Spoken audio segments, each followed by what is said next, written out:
Okay, hi guys, welcome to Chronic Illness Pod. Today we have a special guest with us, Miss Nicole. May you introduce yourself, Nicole? Okay. Hi, I'm Nicole. I'm 23 this year, and I'm a liver transplant patient since 2018. Thank you, Yeah, Nicole. so today's episode is World Transplant Day, which was I think around a few months ago. We didn't manage to get a chance to actually really dive in to celebrate this occasion and what is it about.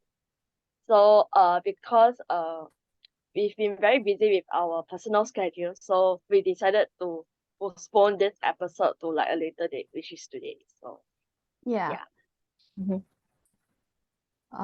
So honestly, for honestly, today's episode is to raise awareness about transplant and the difficulties or our positive experiences Mm. and just share our medical journey as much as you're comfortable enough to. Mm. Okay, so I think that's about this, but we can get started now. So Nicole, we have since we read your book, the How to Be a Good Patient, we have just sort of summarized some questions to ask you during this interview sort of episode. Yeah, sure. So just share whatever you want to share. So Nicole, would you like to promote your book or where you can find the book? You can find it on Amazon under it's called How to Be a Good Patient. By my pen name Y.K Riley. Yeah. And just search it up. I don't know. It's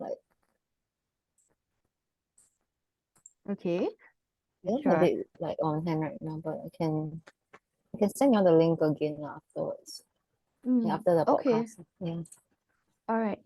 Thank you. So, the summary of the book of How to Be a Good Patient is written about Nicole's personal health challenges and her medical journey before diagnosis and how she deals with all her medical issues right now. Okay, so we have separated the questions into different sections. So before diagnosis, after diagnosis, and post-transplant questions. So this is from the before diagnosis sort of question. When right now, do you feel jealous that your younger self was able to do so much more than you are currently be able to do? Before diagnosis, is it? Yes. Yeah, I have to say that I struggle a lot with after my after my diagnosis because prior to my diagnosis, prior to my diagnosis, I was an active child, and I wouldn't say I was popular with my peers, but at the very least I looked normal, and I know that I was quite upset because of all the changes my body went through because of medication and the disease itself. So yeah, I remember it was easier to cope with school and stuff and social life in the past. Then after my diagnosis, it's my main focus was no longer about school and grades and having friends, but it became more how am I supposed to get through this kind of illness every time? Then knowing that I have to rely on so many pills every day, and anything can trigger a flare up. So I have to be very careful about that. Just the stress about it also. It's just I think there's a lot of envy I had because last time in the past also I used to be normal weight, and then because of the medication all that I became overweight, and I got a lot of scarring from I got scarring from the transplant and from stretch marks, and I get bruised easily now also because of medication. So in the past it was not like that yeah. All right. So in the past that you mentioned that you weren't so popular with your peers, but actually, when I read your book, It's like, airplane, I can't hear. oh, sorry, I'm so sorry. Can you hear now? Yeah, okay, yeah, it's gone. So I live in Punggol, so like it's gonna happen a lot. Just a warning. Okay. Yeah. So since you mentioned that you weren't really as popular, like even before, like you weren't like popular with your peers, like you were just like the average kid. But I want to know that, do you worry more about fitting in after you fell ill? I think, for me, I was very lucky because like I was kind of an outcast, but I had my own group of friends that were also outcasts. Ah, I So we were all see. just like the weird ones together. And like, I mean, I had my childhood friend from primary school. We are still super close. Like we remain like besties throughout. So Yeah. that was one good thing about. But yeah, other than that, I think in the past, right? Yeah, I think for me, even at that time, right, the main priority wasn't really to like. I think the diagnosis kind of like overwhelmed me so much that I did feel left out. Like I couldn't get along with most people in my class. I had a lot Yeah. of insecurities and Mm-hmm. couldn't really like connect with them. So in that case, right, it was quite difficult. But I think at that time I was also more worried about like my health issues.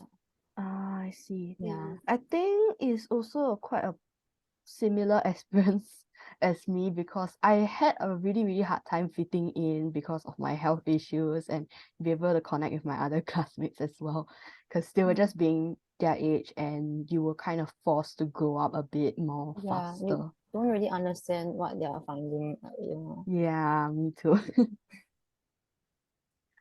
So like before you like got diagnosed, you did mention that you had like sort of a fear of needles, but have you sort of overcome it because like you're used to needles? I'm very proud to say that I will not flinch at injections or whatever. Because like the funny thing is that I think yeah, the first in the past when you're younger, you don't really remember getting like jabs and all that stuff. So I was at the when I got diagnosed, right, it was at the age where I can actually remember blood tests and all that being done on me. And like yeah, so when I was brought to the clinic for blood test all that, right, I remember I was like screaming at my mom, no, please don't, please don't. Oh Then the whole clinic could hear no. like my cries. And I was like 13 at the time. Then I'm like, yeah. After they actually put in, I'm like, actually, nothing much. When they Yeah. actually got the needle in, then I'm like, oh, okay, like actually not too bad. Then from then on, it's like I realized that okay, that compared to whatever else I go through, that one is like nothing. Yeah. Yeah, since I had like my illness since I was very, very young, to be honest. I can't even remember when I got it. So what happened was, I remember like one of my earliest memories was a blood test, and like I was sitting on my mom's lap. And I was like, oh my gosh, I was like scared. I was like, what? And now I still kind of laugh about it because it's like, why are you scared? Like, It's just a needle. It's like yeah, exactly, that exactly. tiny little thing is not gonna do anything to you. Yeah. So, before being diagnosed with autoimmune hepatitis, your friends did mention that your skin had the color of a banana, which means like it's very yellow lah during that time. Um, like in the book, you sort of like took it with a pinch of salt and you just told your friends like, oh, it's very cool, like in a passive aggressive way, and like I feel that maybe not a lot of people know the signs of like their liver having some problem, or like Yeah. maybe they are until that stage, then they go and seek medical help, then it might be a bit too late. So Especially like, because what was the signs you were showing at first? at the age, right, I think also another thing is that most people don't actually think that oh it can be something so serious. Like you're just like ordinary day in school, then you're just like, you know, life has been normal so far. So you don't really think Yeah. that that kind of warning sign is like something that could lead to something more serious. I So just yeah, the yes. Okay. Mm. Personally, I feel that because like, people think that young people are like healthy. Like as you Yeah. mentioned in your group, book like, or you go to your appointments, then you need to stand on the MRT when you're like in pain, and then like people won't like, want to give up their seat for young women like you lah, because they assume, oh, you're healthy or something. The other day And also I was recovering from like a flare, and then I had to take I was on MRT home with my mom, and then like I remember like the only seats empty were like the reserved seats, but I was like I damn tired already. I just want to sit down, and it's like I think the journey would have been like 40 minutes back home. So I just like, and my mom had to like push me to the reserved seat, just say sit lah, just sit lah. Then people, I feel like people look at me and judging like, hey, why is girl like so sport like that? Her mom that is obviously like older than her, then is like asking her to sit, and she looks so young, kind of thing. Then I just feel very paiseh, but no choice, I have to sit lah, because it's just like something cannot tahan. Right. Yeah. I also agree. I Like feel sometimes, I I also very embarrassed to take that reserved seat. Yeah. Like, I cause feel like I was like like, oh, yeah, if people gonna judge me, or like someone else yes, actually needs it more than me. yes. Like honestly, we do struggle a lot as like chronic patients. Like, even if like finding a seat, right? We just like want to like take a rest. But then like I feel like, I no offense, right, to like Asian countries out there, but like I feel like society, like the Asian society, like in Singapore, they are very like self-absorbed in like their own devices. And like, sometimes when you ask for a seat, right, they will just be like they don't even care whether you're ill. Like they're just oblivious to like in their own world. They don't even like care like what's going on within you. So Yeah. it's like it actually like it kind of dawned upon me that like what is happening to our like what is happening to our society nowadays. Like is there no compassion anymore in this world? Because Or like like, I remember like earlier today, because I was like very tired after dialysis. okay. So as you know, I recently went for a dialysis through my arm. You can't see, but there's like a lot of poking marks. Like And then I the remember I was like, fistula. yeah, it was like through the graft. And I remember I was like so tired. I just badly wanted to like sit. And then like I just asked a random lady to like give up a seat to like let me sit, because in the bus was like so crowded. I just wanted to like sit. And then like instead of giving up her seat to me, she's like, okay, just go find another seat. And I'm like, excuse me? Like Mm-hmm. like where is the kindness and compassion where where pe- where like chronic illness is like, and mental illness are like basically invisible, but when someone needs a seat, just give up the seat. Why? Like Yeah. why do we have to get judged for like every single thing? I mean, Yeah, Somehow I exactly. feel like we are like kind of being misunderstood. Mm-hmm. Like people assume that we are like healthy, we are like doing very well, but inside you don't know what's going on within ourselves. Like some people might be going through invisible illness that you don't even know until like you finally tell them. And then when you tell them, it's like either they give you that side eye judgment, or it's like you take with a pinch of discrimination. Or like they're like, oh, you don't look sick. Correct. And like especially when they take a pinch of salt with mental illness, then they like that. Then they like tell you, you don't look like you're depressed. Or like, oh, you what does just need depression to even go look out like? more. What does sickness Yeah, even look like a young person? Like you, it's like you want me to every day be like pale face, like I'm dying already, then they say, hey, can you give me sleep or not, that kind of thing. Like, yeah. Oh, and those elderly, like they just stand in front of you and they're like, oh, can oh you? yeah, the elderly. I mean, I understand that you also need to see, but like, I mean, sometimes you give the benefit of the doubt. Like, if I am like sitting there, I mean, don't just assume like young people also be like healthy. Yeah. Young that kind of people thing. healthy can stand. Like don't assume that, cause like Yeah. it's kind of like, in Asian culture we respect our like elders, but Yeah. in these circumstances, like we are chronically ill and we just we're just very, very tired from like all our struggles and stuff, and we just need a seat. But I think a lot of people don't understand that. Like they're like too absorbed in their own world to even care what's going on. Yeah. Do you all know about like the can you give me a seat campaign where they have the lanyard? Have you all heard about that? Oh yeah. Yeah, I've definitely heard about it, but I heard it's only exclusive available to like those who are pregnant and like What? those who are like chronic, like those who are like handicapped or disabled. Like No, somehow like you can just ask from the MRT station. So Mhm. I have a lanyard, but I don't use it often because it hasn't really Mm. been working well for me. I see. It's actually for like for us people like us with like invisible conditions also. Okay, maybe we should like look into that next time. yeah, Yeah, definitely. because it has been like a bit hard, especially like, in the morning, then I'm like going to work because I work part-time. And then it's just like the MRT is so crowded all the time, no seat at Yeah. all. And then, like you're just so scared, like, oh, if you sit down, will like someone judge you if like an elderly comes in, then no seat. Like, would they judge you for not giving up your seat? This is a bit Correct. awkward, I guess. Yeah.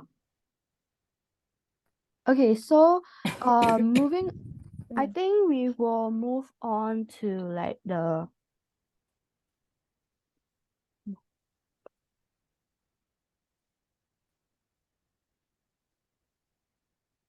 sorry. Sorry, my mom just came in, she needed something. Oh yeah, no worries. Okay, so moving on to the after diagnosis part, like how do you feel about your diagnosis like initially? I think I was like okay, another thing about having chronic illness, being on immunosuppressants, you have the flu, you don't recover from it in 1 week like most people. This is from like Yeah. 2 weeks ago. You're Yes, still yes. coughing. I can definitely relate because both of us actually used to be transplant patients. So Janice and I, we were like Uh, she's like I'm currently a I'm transplant s- patient. I'm still on immunosuppressants and like Yeah. But for me prednisolone, I got stuff like that yeah. lah. So Yeah. But yeah, for I me kind of relate. I I kind of got my transplant around 2017, and Mm. the only thing about transplant was like the adjustment to immunosuppressants, which I can definitely relate because I remember there was this one time when the transplant coordinator or the transplant nurse told me, right, it's like you have to be very careful with your diet, your clothing and everything. No, Like once you get the especially when someone gets the call, it's like you auto kena. Once someone gets the call, you stay far away. Yeah. And Yeah. I think even during the pandemic that time, I believe the like kind of the sh- the stressing on immunosuppressants was like very strong. Yeah, Especially the they're like wearing mask and every like, oh single day. And yeah, then it's wear your like mask so like, you and won't then get like sunblock. infected. And then sunblock. sunblock. Yes, sunblock. I remember. And then because I got my transplant when I was really young, I got it in 2012 when I was like 7. Oh, So what that's happened was, right, I was advised not to go out in the sun, like if it's like very bright, like it could harm my skin. So I had to wear like sunblock since like a really young age lah, basically. And also during PE when like my other classmates are like playing outside at like the parade square or something a bit later into the day, like my teachers won't even let me play at all because of my health. And also the fact that wearing masks became on us, and also like the public, they don't know much about like our condition, and they don't like really care, I guess, because they don't know much. Yeah. It's actually quite funny also because like before COVID, mask wearing meant that you're sick, you don't want to pass the germs. And then I remember Yeah. like when I was like when I had to keep wearing masks. I mean, we had to wear masks like after transplant also, but Yeah, to get outside. I know, Correct. People who are coughing with the mask, they sit next to me on the bus. I'm just like, hey bro, if you sick, then you sick, you think I sick also, then you sit next to me. It's like mask wearing is like, they think that you're also sick. Yeah, People exactly. listening to It's the a thing bit is like an funny autism. I'm just because yeah, after transplant you have to like, wear the mask. yeah. It's like 3 to 6 months you have to wear mask. I remember one Yeah. time after transplant, right? I wore mask even at home. Then my parents were like, Oh no, what that's are the you thing. doing? I had to wear mask at home also whenever friends came to visit. Then I'm Yeah. just like, yeah. Mm-hmm. Then I became very OCD after transplant. Like I felt like the need to wash hands every time, then sanitize everywhere also. And then my mom was like telling me, actually you don't need to be so OCD. Then I'm like, But just want to be careful, right? Like anything yeah, happen, yeah, then It's yeah. like prevention, rather than Yeah, going through it. prevention is cure. Yeah, yeah, and a few years ago I also developed like stomach issues and like same. even more struggles. Yeah, like it's sort of likely a bit of a side effect from like the medications. Mm. Mm, So yeah, mm, now currently I just have like two conditions, I guess. mm, Okay, so let's move on with the questions. Like you mentioned in your book that there was no like genetic factors in your family for your diagnosis. Like Yeah. how do you feel about it since like there's no genetic factor? A bit Then you're like a unfair. bit like out of the blue, like why I have this? Yeah, like what the heck happens? Yeah, somewhere along the line something got mixed up. Then I'm just like, huh? You must be the one who gets the bad genes. Nah, just kidding. It's just like it's Because just like, I don't know. yeah, no, because I got these diseases, right? Then there's nothing else like it in my family. Like I think my cousin has asthma, but like yeah, mm, hers is only asthma. So like not only, I mean, asthma is bad also, but like, it's not the Yeah. same as mine. So it's separate. Then the only other thing that the only other condition technically is G6PD. And I search online, it's more likely for guys to have it. So like, why Oh do I my get god. it? oh Like, why God. do I get it on top of all these things? Then I'm just like, Oh no. Mm, Okay, so yeah. okay, so moving on, this question is related to your G6PD deficiency. Like, how was your parents affected by your diagnosis? Like, did your parents have to change your diet due to your G6PD deficiency or your osteoporosis diagnosis? The funny thing was my dad also had it, and like I think I'm not sure that he knew before I got diagnosed with G6PD also, mm, but the G6PD part is not as bad. It's just like certain medications and certain foods I cannot take. Mainly edamame, I think. Those Japanese oh, those Japanese 土豆. Yeah, like beans. those Yeah, the Japanese The food. beans, G6PD right? part is not. Edamame. Yeah, the Japanese, the Yeah. beans. Yeah, Mm, edamame. And I was pretty pissed about my diagnosis though, because like because after transplant there's supposed to be this there's supposed to be this medication you're supposed to take to like for lung protection or whatever. mm, Because of G6PD, I cannot take the pill version. I had to do the inhale. I had to inhale the thing through a gas mask like I think 3 times. Well, I Oh my hated that god. one. Like Oh I don't, no. it oh was no. don't know whether you also Is have, it but if you have, the spirometer thingy? Like, is it called spirometer? Is it the spirometer? It's not the no, it's not the blowout to measure your lungs one because I remember oh, the spirometer, but there's another one that's like I had to be in I had to be in an isolation room, mm, and then like they had this like gas thing. I had to sit there with the nurse Oh inside my to like gosh. monitor and inhale a super bitter gas for like I think an Oh. hour.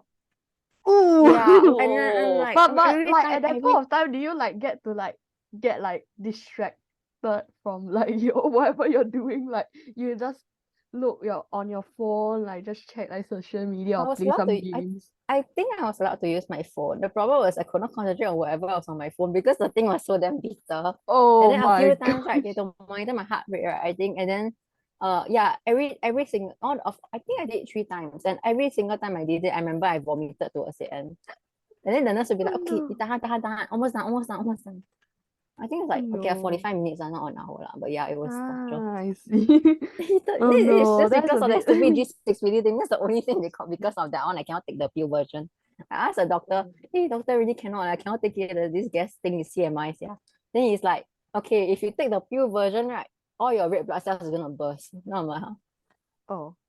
So Oh. that's the You're like, oh, okay. I basically guess it's I a don't no, want to right? die. I don't want to die right after my transplant. Like, bro, I go over there, I undergo that for what? Yeah. Yeah lah. Oh my gosh. Yeah, like you exactly. underwent a Oh my life for gosh. nothing. That must be so tough to bear, lah. I can. Yeah. definitely relate.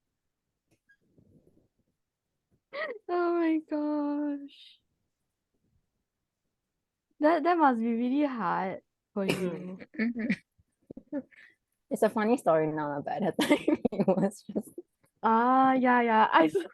I read it when I read your book. I think I wrote it in there also.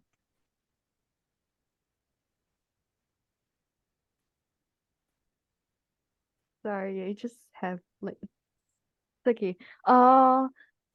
Okay, so like I know when you started your medications, like obviously girls around like age 13, like puberty and stuff like that. How did it Yeah. affect like your puberty? Like do you get your period late or something, or is it all regular? I don't know whether it coincided when I started my medication, it coincided during the time that my period was supposed to start. So yeah, I think from then on, my periods was super irregular. Like it can skip months Yeah, or it can same, come same. like twice in a month. Right. Yeah. Then the flow also all over the place. Yeah. At the beginning, because I started my immunosuppressants before I started my period, so it's also like kind of affected. So like it was quite irregular, It's still, I think still now is also a bit irregular, but it's more stabilized, I guess. I remember I mean I still am very fed up in my period because of irregularity and like how like I don't know if like my medications cause my skin to be very sensitive lah. So like pads and all that also very uncomfortable. Then Wow. the bleeding now is like it's also it's more predictable now, but the problem is my bleeding can get very, very heavy sometimes, especially if it comes after like a skip month or skip 2 months, then the third month comes and you like Yes, I'm feeling same. Oh, yeah, it's like you're now feeling that like every now that you 2 mentioned about hours. it, right? Now that Yeah. you mentioned about it, Nicole, I do have some very interesting incidents to share. Like Really? when I went on my period for the first time, it was very heavy. It was so heavy that even my pants got soiled. And then can you imagine the number of times you need to change your pad because the Oh flow is my so gosh. heavy. Oh And no. then got one time I had to see the gynecologist. Then there's this like I don't know, there's this understanding about me seeing gynecologist for some reason. It's like from my assumption, right? I just gonna tell to the viewers out there, like I thought like, you go see gynecologist like it's because like oh god, like some fertility issues or like That sounds like pregnancy thing. What? like pregnant or like those pregnancy issues, like that kind of it's like the kind of taboo like really stems into me. Like I don't know I where it actually even felt comes from. It's just like it's just I just there, the felt taboo. very nervous seeing the gynecologist for the first time. And then the first time I told my my Oh my gynae, gosh. right? I told the OB that I had a very heavy period, and then she gave me like medication to like pause like the period for a bit. Mm. And then I remember getting warded one time cause my red blood cells and platelets were so low that they had to get me admitted. Wow. And then some of that was when that was like in around 20 2018 or 19. And somehow it was during the period when they had camp, and I'm like, oh my god, Oh I yeah, can't I believe I remember missed you didn't camp. come for the 2019 camp. That was tragic. Oh my Oh gosh. no, that's so sad. Yeah, Yeah. because like in our like hospital that we go to NUH, we have Oh, like you go this NUH also. oh yeah. Yeah. Oh my gosh. Yeah, so for like our kidney condition and like I think some other conditions, we have this camp every year, like yearly. So it's like once a year kind of thing. So like obviously you'll be pretty upset if you can't come. Because it's like almost everyone's gonna be there and then like it's like Yeah. sort of social lah. And then I remember them giving me like blood supplies every time, like blood transfusion every Oh single my time. Then it's like, Oh bro. and then it's like it's the feeling is very suckish lah. Like, can you Yeah. imagine getting admitted just because you have a very heavy flow period, and then at the same time your flow also very heavy, then but you still need to be on the IV for blood transfusion because Have your to me platelets No, are before then you also. need to push the pole to the toilet. That's even worse. yeah. Everyone sitting in this meeting room can definitely relate. Like, you're getting admitted just because of of a certain procedure. Mine is just like getting admitted for a graft insertion. But I really didn't like the fact where, getting admitted for a very heavy period flow was like, wow, Oh very my jialat gosh. lah. That's I just still a very remember there was this one time I was admitted cause like I had like ovarian cyst. Like they eventually found out what was it. They initially thought was appendicitis, but it was not. And like the fact that they took 2 hours to do the ultrasound and find out what the heck it is. Like it's just And I and I I was I like yeah. And I did remember going to see the OB like at least twice a month. And then during same. that twice a month, right, the OB like had to keep asking me, right, if your period worsens, right, you might have to install a stent under your skin. Then I'm like, Oh my no, god. and some more local anesthesia that like you're basically awake during procedure. I'm like, no, hell no. Hell nah. good anesthesia. Like, It still hurts. Like the Yeah, injection itself exactly. hurts. There yeah. was this one time I had ingrown toenail surgery. I was on local anesthesia, like, bro, no. And got local I won't anesthesia do that again. for some leg lump. Like there was some weird pimply thing that came out of my leg, and they did biopsy for that. I still have the scars here. But yeah, that was like painful. It came out, so nothing happened. In the end, also it healed by itself. Then I'm like, you do for what, yeah? Yeah, You like just left it alone for a I few just more days.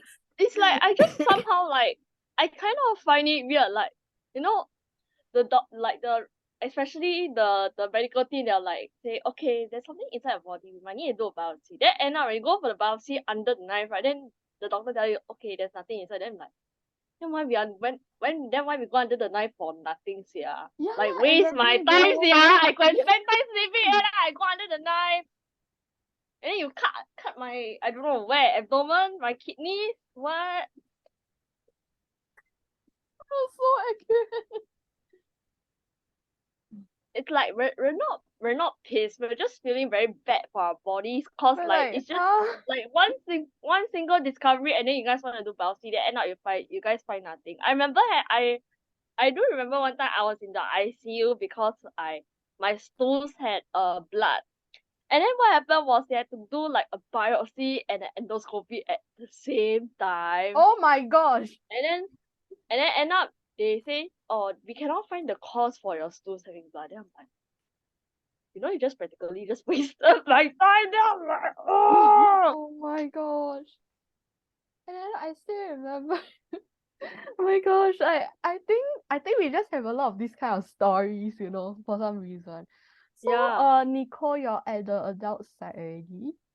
Yeah, I joined NUH in like I think because I was from KK at first. Then I got transferred to Yeah, NUH. I was I was at KK at first, but I got transferred over when I was Oh, quite same, young. same. Oh, same.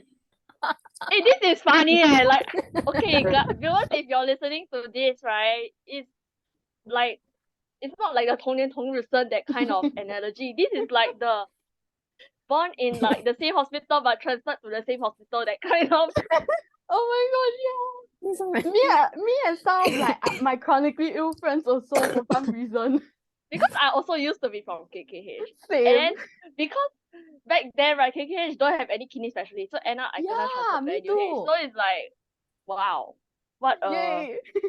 what a coincidence moment. Like Nicole used to be from KKH also. Yeah, Actually, we was. do have some of our friends who also used to be from KKH. yeah, Sometimes we have we do have yes, like yes. friends from green catchers who also go to different hospitals for different diagnoses. Mm-hmm. Yeah, so one of our friend is actually Vanessa. So she sometimes has to be admitted to different hospitals for different procedures. So sometimes My god. at one time she can be admitted at Toxin, then the next moment she could be in NUH. Oh my gosh. Wow. And then the next moment she could be in CGH. So it's like That's three so damn annoying. different hospitals for three different diagnoses. Yeah, that's a bit annoying. Yeah. To deal with like especially like if your doctors need to like contact each other and then they're in different hospitals. It's Correct. a bit annoying. Especially like I know there's this platform called like the Tiger Text, you know, for the doctors when Yes! it's like your it's like your WhatsApp. It's like your WhatsApp but it's for WhatsApp, but for the the doctors. doctors. So cute. Oh my god, yeah, I still remember. And then I was like in the doctor's office once, and then she received some message from her colleague on Tiger Text, and then she was like, oh. Mm. Nah, I'm not even gonna tell the whole thing, cause like I just remember that particular scene, and I was like, oh. Haha. It's quite interesting, like this special episode is like kind of like bond us together because of World Transplant Day. And then like Yeah. I'm not gonna lie, but transplant and dialysis have like each of like different struggles. But I Mm. felt like both of us can relate. Like the life after transplant is definitely much more difficult to deal with now. Because In there's some like ways, yeah. there's like a transition period in between where you need to get used to the medications. And then the side effects, right? It's like some of the medications are I don't remember, they do cause you a bit of mood swings, especially the prednisolone. Yeah. That one is like you take already then it's like 变脸. It's like you straight away moody Oh face, my gosh, yes. and then Okay, your wait.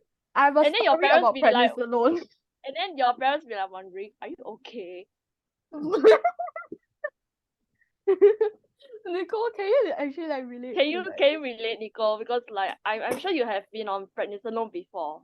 I'm Yeah, on it like I haven't stopped since like my diagnosis. oh my gosh, but like And did then it like and change especially you? especially like the appearance change in everything from Moon like face and all that, yeah. from like the acne, and then as like both genders, right, be it male or female, you will be like very self-conscious. It's like Yeah, you feel the need to go for exactly. facial wash every time. Like it's I remember that time after transplant, right, I felt like the need to wash my face 2 times because I really had super bad acne. Oh no. And then I was like telling my mom, mom, can you please buy me a better cleanser cause my acne isn't going off. Mm. Oh no. So that's why I kind of gave up on trying to figure out what causes what. Because like before transplant, right, I thought my medications already a lot. I took like I think usually it's about 5 to 6 types. Then sometimes it becomes 8. After Mm. transplant recently, the most I'm taking currently, right, is 13 types.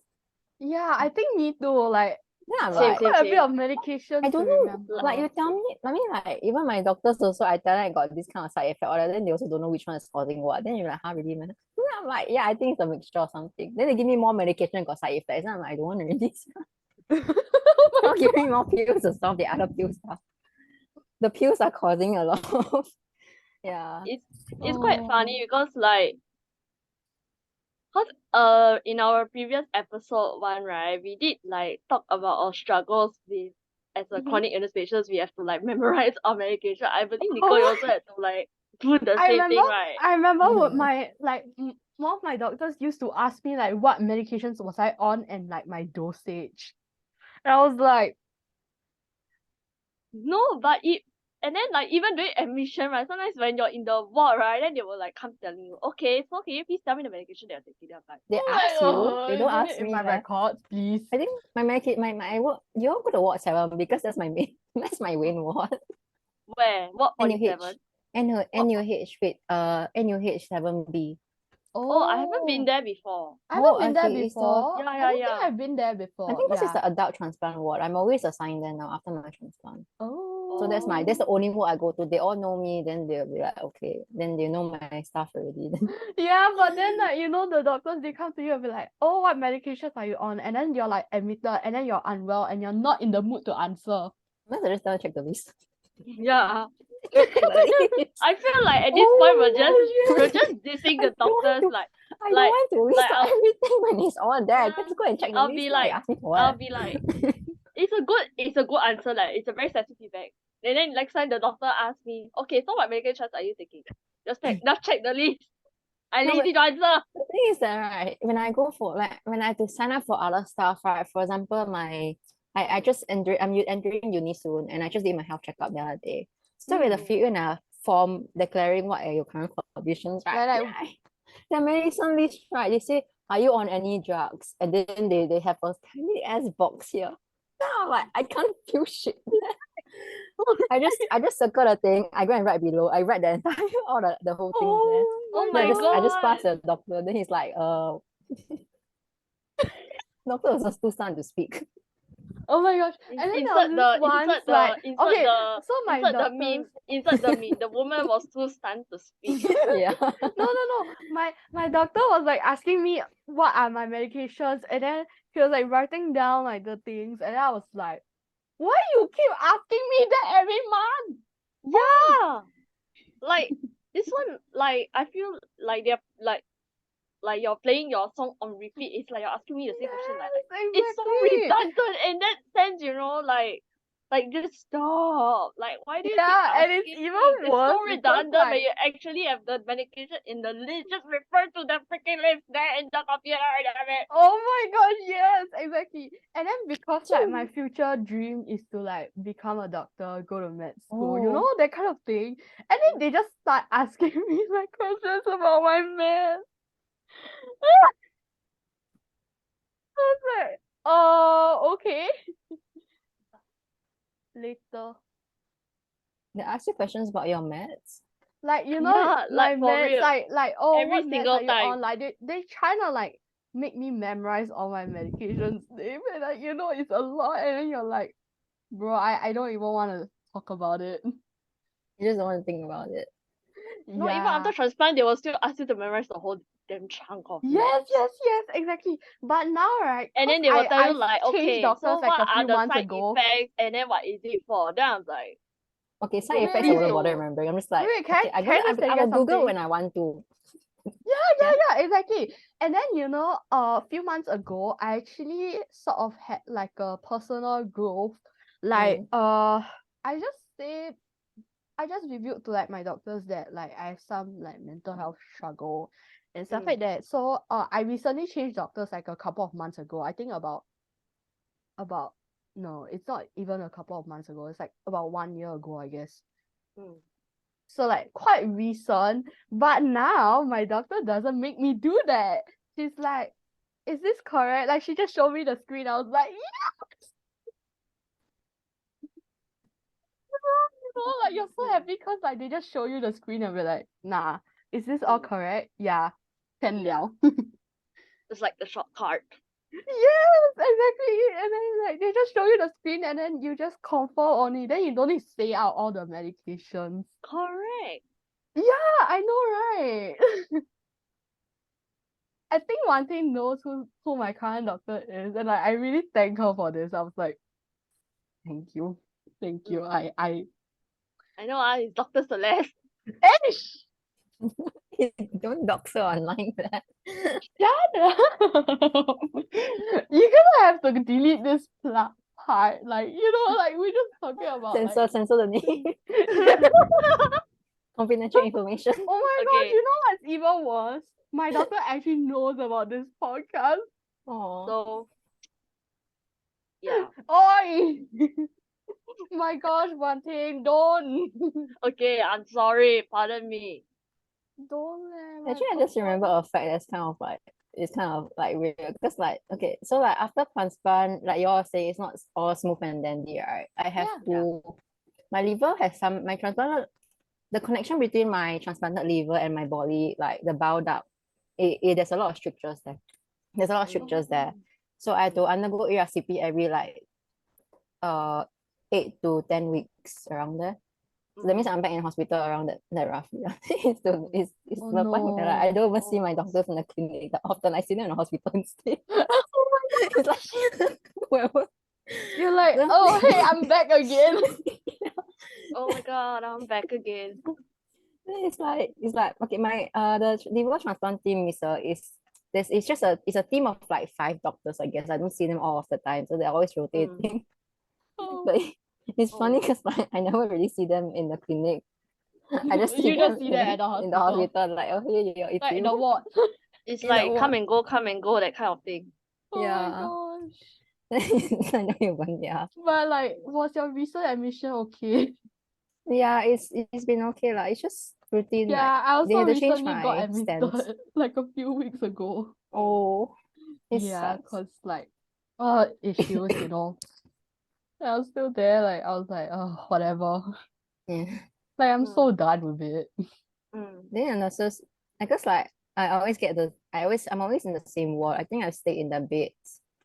I've stayed in at least half of the beds. Oh my Like, gosh. it's like 25 Oh my gosh. beds. And then like I usually go to the same me and Wan Ting usually go to the same ward also. 47 is it? I think. No, 45 ours is 45. 45. The 45 is the bikes kids there one, are right? basically safari based. I kidney don't know. or like Like kid. Oh, okay, yeah. Like kid. I think I stayed there before. Actually, wait, I stayed there before my transplant. Oh. When I was Yeah, admitted before that one transplant. I That's think the they kids underwent ward. renovation already. So Yeah, like Reno already. yeah. So it's kind of different. Yeah. Nice. I'm not I gonna still lie, but remember like my friend I visiting still me. miss the old ward. The old ward is like Mm-hmm. very it's Yeah, much more yeah. spacier. Yeah, With but now though it's a it's bit like more teeny cramped. weeny bit space, but it's like It's okay, I like guess. comfortable to live in. Yeah, yeah.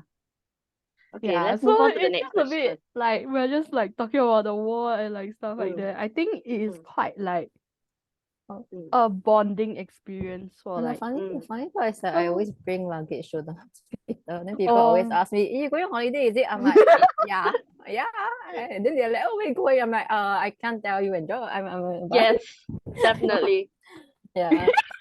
just for me is right. For me is I just like usually just bring like backpack lor. Then I was like, Mm, okay, whatever.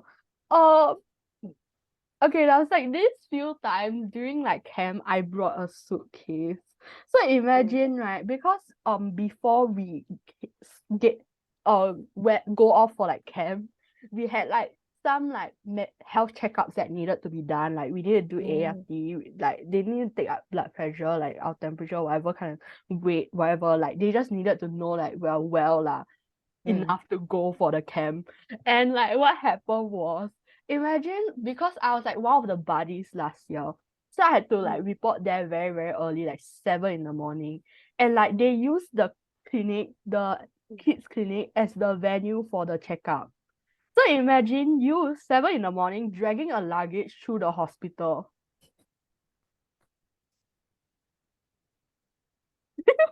I always I normally for my ward, right? And they're not supposed to go in so late, but they know me. They know that I only come in at 9 p.m. I'll be dragging my luggage at 9 p.m. to the hospital. Yeah, No, then like imagine early in the morning you're just pulling your luggage to the camp and then everyone's like, what are you doing? You bring so much for what? I also don't know. yeah, and like you just take the luggage and like you know the sound, everything. Everyone's gonna like notice you for some reason. But it's quite funny, I guess. Mm. Will I do that this year again? I don't know. Yeah. Okay, we both gotta bring luggage. Okay. Can. Okay, so the next question. Yeah. I'm gonna ask Nicole about self-harm. This is actually a very sensitive topic. So viewers, if you feel very triggered, please just feel free to skip ahead lah. So this how do you feel about other self-harming, especially how you self-harm in the past because of your friend who actually self-harm before due to some personal issues. So how do you feel Okay. about other self-harming? Like you mean like now? Previously. Like right now, how do you feel about the action of like self-harming, like when you did it in the past? Yeah. I know. In during that time, I was not in the best headspace lah. Like I remember I was quite in a very bad mental headspace. Then for me, I didn't really care about leaving scars on my body since I think I remember I saw my friend self-harming, then I thought I actually don't know why I really started. I think it's really just the influence of seeing my friend do it, and then I was thinking that like it might be a good way of like relieve It's stress. like And then over time, the peer it's like pressure, right? Like, Actually, not really peer pressure lah, because it's just that one friend, and she didn't actually want to show people. She only showed me because like I was a close friend at the time. mm, I Then see. She just wanted to mm, let you know that she's really struggling lah. yeah, unintentionally she kind of like influenced me. So I don't I blame see. anyone for that. I Because like see. it's my own self that was not in a good headspace, and I think it's a way to punish myself also lah. Because Mm-hmm. when even after the incident, actually there are times when I get really like upset about situations, and I don't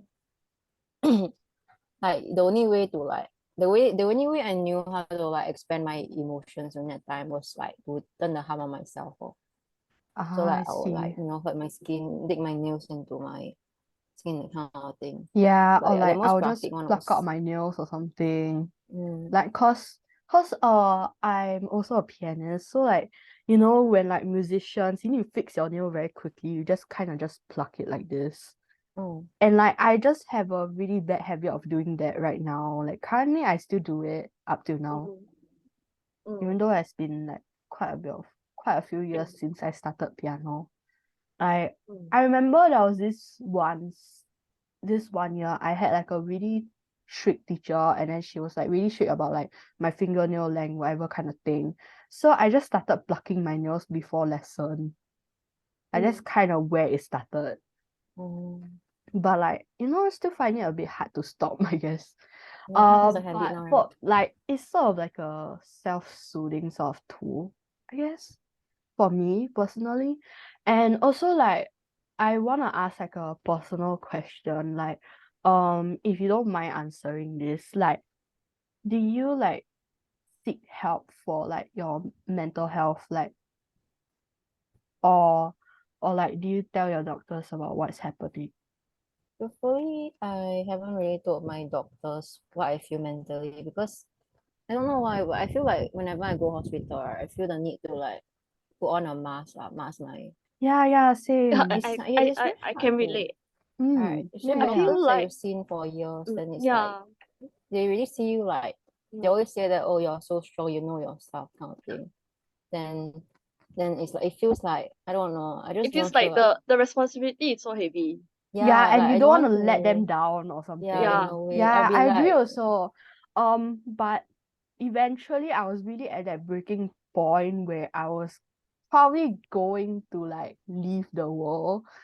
Afterlife, report to the afterlife. Yes, exactly. So I told one of my doctors, I was like, hey, I'm really like struggling with like stress and stuff. And like eventually I like got to see a psychologist, and currently I started seeing a psychiatrist, and I'm currently on meds for Mm, like my chronic depression or dysthymia, mm, which is another condition that I'm suffering from mm. other than my physical health conditions. Mine is like I actually started seeing the psychologist and psychiatrist around 2018, because I remember back then I had a very hard time adjusting to the transplant, and also with a lot of changes, which I think we'll talk about that later. So because of that, I did have like a bit of like mental health problems, but the thing is because of how Asian families, right, they have this stereotype about like, seeking help is weak. Yeah, And yeah. like and mm, like my family, in my home, right, my parents' generation, they don't really have like a difficult understanding towards like mental health. And Yeah. My sometimes when parents we too. and honestly till to today, right, if I had an analogy, I would put it like I still feel like a baby. Like when it comes to anxiety, depression, I feel like we're like at a constant war with ourselves. Like mm, between my my friends or my family or my doctors, right? I feel I f- I agree that what you say is like, we need to put on a mask every time, and Mm. we feel very self-conscious, not just within ourselves but the people around us. Like, Yeah. if we like show any signs of like very complex emotions, then they'll be like asking like, Are you okay? Like this Yeah, kind of are you questions okay? lah. Yeah. But since I changed Mm. doctors and like Yeah. stuff like that, I've been a bit more comfortable telling my doctors personally because Yeah. obviously they're the same gender as me and like they Yeah. might understand my issues a bit Yeah. more. And like, you know, I also have some like past like trauma from Same. various things in Yeah. life Correct. which Yeah. make my stress even like harder to deal with. Yeah. Everything just like put together and it's just really hard, I guess. It's until I remember that time I I think I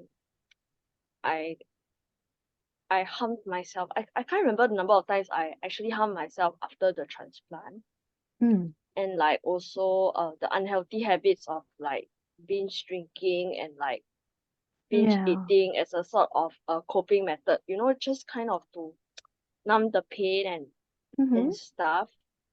Mm. And then Okay.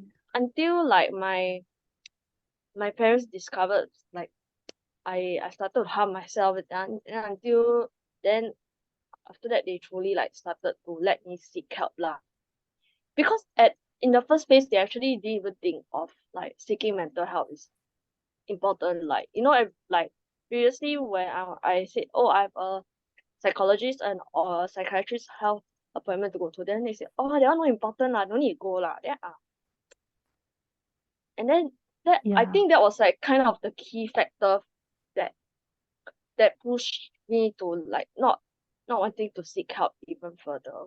Mm, Because like to them, mental health to them is not important. Mm. Like like if like there's this analogy from my dad, like he says like, oh, if you want to get rid of mental health problems, it's easy. You just pray to God. And Pray to God. like it's a bit like I think my parents are sort of like that also. Like personally, I grew up Christian. I'm currently still a Christian, and like mm, obviously in your book, Nicole, you did mention about how like you had a Christian senior like introduce mm, you to like her church prayer group or Mm. something. Then Yeah. you feel like it didn't work out and you just have a bit of feelings towards it. But honestly, for me, like, you know, it's a really hard struggle between like chronic illness and God. Like, you know, like you pray so many times and you're like, oh, why am I not feeling better? Like, it's a bit just like, huh? Like, what's happening? Like, is it something wrong with me? Like, did I still do mm, something wrong?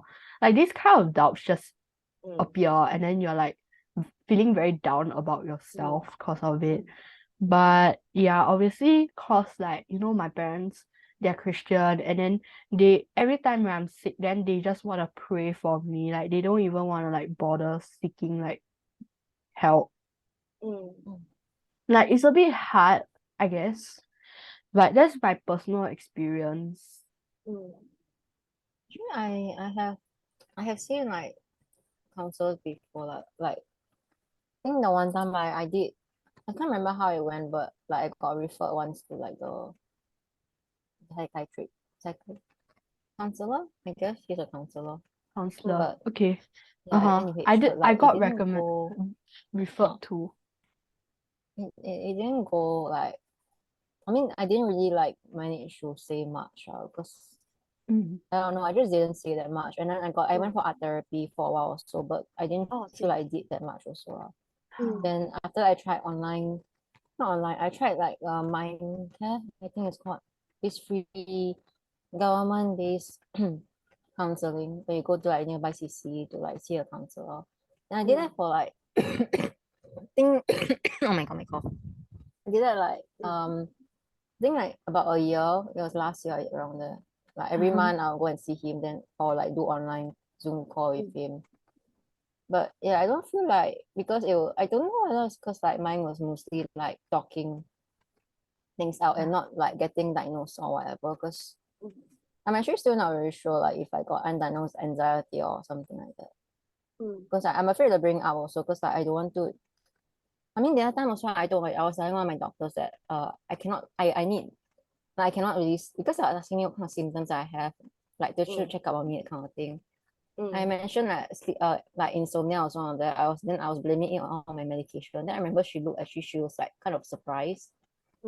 Like she was saying something like that, medication shouldn't be causing an insomnia. Yeah, and But then I was like, it's hard for me to like understand what's causing what, because at this point you're on so many medicine, you don't know what's gonna cause, how the mixture's gonna yeah. And like whatever. all the So mixture may affect you for the worse or affect you for the better. so I don't And feel also like the fact getting then I don't know if like getting a diagnosis for mental health, right, would like still fix whatever's going on.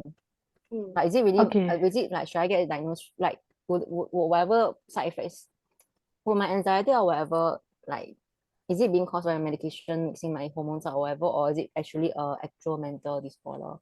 I'm a bit afraid to get diagnosed for that. Can I say Stop that. something right now, Nicole? Yeah.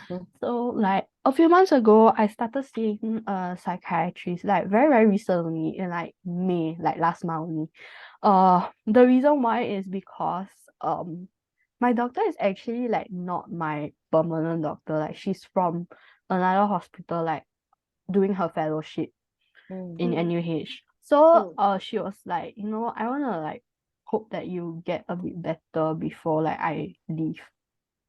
And like it was a bit touching when she said that. I was like, oh my gosh, like she really cares lah. And then because at that point of time I was already seeing a psychologist, the same psychologist that Wan Ting is also seeing currently. Yeah, both of us have the same psychologist. Even the our other co-hosts too, like three of us. Like most of my friends who have kidney conditions see that psychologist, so we just have the same psychologist. So at a point of time, so my psychologist and my doctor just like discuss like what they want to do, like should they refer me and stuff like that. But yeah, obviously I got referred and I saw the psychiatrist and they gave me like meds lah. The psychiatrist just gave me meds. And I also mentioned that I really have like insomnia. Like I really cannot sleep. So like I was also started on melatonin. Like it helped quite a bit lah, but I don't know whether it will help for your case. But I think it will be quite important to like ask your doctor, maybe like see whether can recommend can refer you to a psychologist or something. Like I'm actually on melatonin also. I take it every night, and when the anxiety is really bad, I cannot sleep also. So that's why I think. see. But I think it will be very important, like if like your doctor can refer you to a psychologist or psychiatrist to like see lah whether is it like mentally or is it like a side effect from the medications.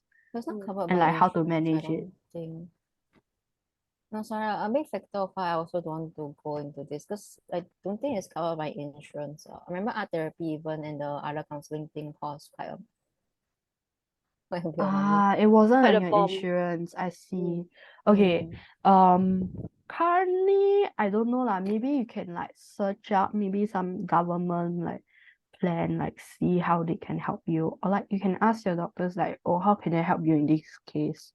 I'm a bit scared to bring up them about doctors, because like for me, right, a lot of things that I think I'm also suffering a bit from like social stigma of like whatever condition you have, it should be like visible lah. Because like my illness and all that, at least I can see that it's being caused by like blood factors. I know I'm anemic because of my blood counts. I know that I got this and that because of that's what my blood tests are telling me in the scans. But for mental health, right, I actually have a fear that my doctors might not believe me. I see. Because yeah, so yeah. far I I've been think that's like, a quite a common fear also. Yeah, when I was about to tell one of my doctors, I also had that fear. I was like, why she don't believe me? Why she just gaslight me? Like because I had like some experiences where my doctors thought like some of my symptoms were like mental, and they were thinking like, oh, is it psychological? Like, is it affected by psychological factors or something like that? And like I actually got quite scared before telling, but I was glad that the doctor was quite like open to the concept, and she was like, okay, let me refer you to like the psychologist. So that's how I started seeing the psychologist. Mm. And honestly, I feel that that has benefit me a lot. Maybe like the counseling, maybe you can try and find like places where you can like have free counseling or something. Mm. Think that would be very effective. Like Mm. you can try and see where's your problem. I guess I don't know. That's from my personal experience, but I also did school counseling, and I'm just saying that, like in school counseling for me, it personally didn't work the best. Oh yeah, Cause, same. cause like they don't really like know about like my medications and like my health. Like they don't really care about that part. They just care about like what am I facing right now. And during secondary school, because like during 2020 I was like almost underweight, so my doctors decided to increase my prednisolone dose, and I gained weight like super quickly and I couldn't lose weight. Mm. So eventually I became like overweight, and like like they just I feel like the health advisor at the school just gives like the most unsolicited advice ever. Wait, they asked you to increase your prednisone dosage because you're underweight and they thought that will solve your weight problem. Yeah. That is the stupidest advice I ever. Yeah, because like prednisone would make you Why like would you? eat a bit more. Yeah, I know. I mean, yeah, but it has so many other side effects also. Like, Yeah, but then now it's still at the same dose, but unfortunately right now I'm currently on the downward slope for the weight because of like my stomach symptoms and stuff. So it's really affecting me because maybe I've lost like a couple of kgs over 1 month, I guess, Mm.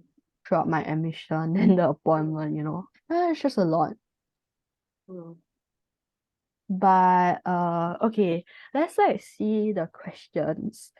Okay, so have you found like people with like similar medical conditions as you, or like face a similar struggle? I've been part of like this the Sing Health Patient Network. Mm-hmm. Mhm. Sing Health SPA, Sing Health Patient Advocacy Network, yes. So there are a bunch of adults with like chronic illnesses. They are either chronic, they have also have chronic illness, or they also care, or they are caregivers. Oh, So I it's like see. a community and I'm also part of like some online support groups like Autoimmune Diseases Singapore, Mm-hmm. and also Be Kind SG by Sherry. I think Sherry Soon, she's quite active advocate also in the community. Okay. Mm. Like, I mean, like, do you like find like friends within those like organization? Like, do you make friends? Or... Not really friends, because one thing is that the ages are all over the place. Most of them are older than me. Ah, I see. So Yeah, yeah. I think it must be quite hard for like a young person struggling with chronic illness, because like obviously you're in the adult group and then you're not in the kids group, so like nobody's kind of your age, Yeah, it's like in between.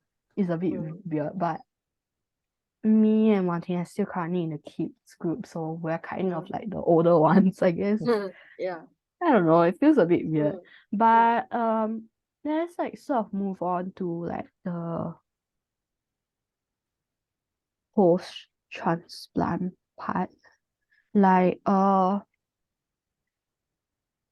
we were we were wanting to ask like, like, during your post transplant you had quite a bit of complications, like, and like how were you and your mom affected by that? Cause like like from the book, like your mom really like wanted to take care of you and like visited you and stuff like that. Like our relationship.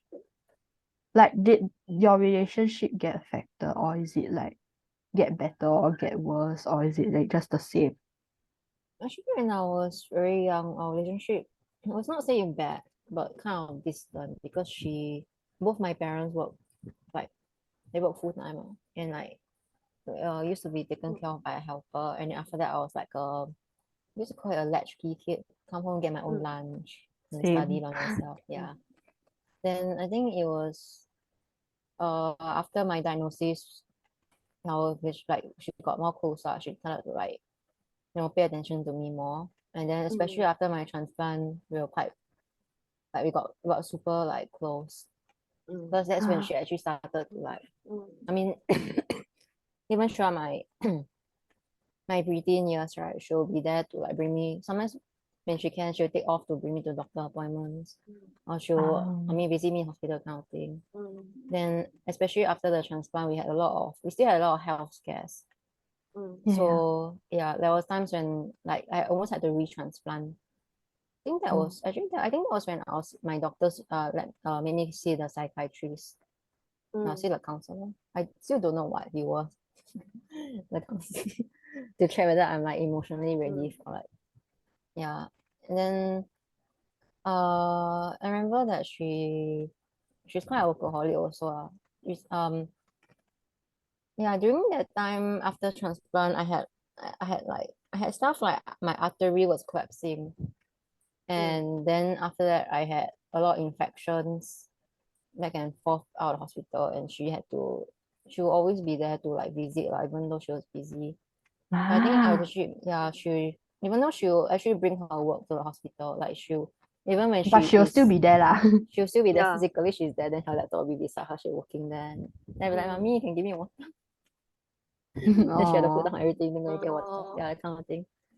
So yeah, I mean, I'd say that then I think like after all these like health stuff, right, made her be more like careful with me, kind of thing. I mean, because we've really had quite a few close calls. I remember like even during my transplant, she was the first one to be like celebrating when she realized that her blood test results came out to be matching with mine. Yeah. I see. Because So I'm also aware, right? Because for most of our transplant patients, right, there's like a certain criteria where our there's like a certain criteria where our blood tests need to be good, and then like yeah. and then like there's like a waiting list from like accumulate according to points. If I'm not sure how it works like according to the hospital system, but I I think think I it know works. that what you're talking about. It works for the same case for all those who are going for transplant, be it like the heart or kidney or liver. Like So how you like manage your condition lah. yeah. So I just wanna ask like, were there any moments where you felt like very disheartened or like very disappointed because you weren't in you weren't like on the waiting list? Cause like it's like a miracle to be on the waiting list, but to be first on to be called on the for transplant is like to to some to like transplant patients, right? It feels like it could take on forever, maybe even months or years. Yeah. For me, my transplant actually, I waited for when I was doing it, I waited for like 5 years. 5 more. It was very long. It was by an anonymous donor, and and like I still remember the point of time where my mom got the call that, hey, they got a kidney for me, like I need to go into the hospital and stuff like that. So what happened was it was like at night, like it was almost there at night, it's like 9 or 10, I guess. And then my mom got a call from the hospital or something, and like, hey, we got a kidney for your like daughter and stuff like that, and need her to like come. And it's like, and like, because I was on peritoneal dialysis then, so I was like hooked up to the machine already. And then like I still remember like my mom had to like unplug me from the machine, whatever, like do the dressing, whatever thing, then I can head to the hospital. Like I remember I also stayed there for quite a while. Like I'm wondering like what is the average length for like transplant stays? Cause I stayed about like a month. Probably cause same. like I also stayed for a month. a month. Yeah, about a month, more than a month, I think. Like just a month and then a few more days. I think because like during transplant at that point of time, then my brother caught like chicken pox or something, so I had to stay even longer. I think mine was about 7 weeks. That was pretty long. Yeah, I had complications after the procedure, I remember. But Wait, like no, we're talking about the list, it right? was the waiting list. Because I'm sure with like, you know, those with liver failure, right? And like the only possible treatment is just liver transplant. And like with such serious cases like jaundice, I believe like you can't afford to wait, right? It's like I think the I was actually I the believe first there was one. like moments that you lost hope because like jaundice that it's like a very serious condition and it could endanger your life. So like I wonder like were there any moments where you like really lost hope because like you know like you need to be on the waiting list for very long until like someone really calls you in. It wasn't Especially judging with decided. the condition of your case, it's quite serious. It wasn't Because decided that. anytime if like your Mm-hmm. liver doesn't really work out right, then it's like Life and death situation. yeah, correct. Actually, if I remember correctly, I think I was the first on the list. Oh, I see. Oh, So like Because whenever they got the liver, I'm like, hey, we got the liver. Let's go yeah, now. I didn't get like I wasn't I didn't have a dead donor. It was a living donor transplant. Oh, I Yeah, see. so for me, which luckily, I didn't have to wait. I was put on the list in that same year because like I was having liver failure, I think in around January. That's when I had it's actually considered a slow process. My liver was slowly failing over the years, but managed to be maintained by medicine. Like my Oh, condition was maintained by medicine, but but it then just got like even worse, like yeah. even with the recently medications. it got even worse in 2018. I remember because like that was what led to my osteoporosis because my liver could no longer make nutrients from my bones.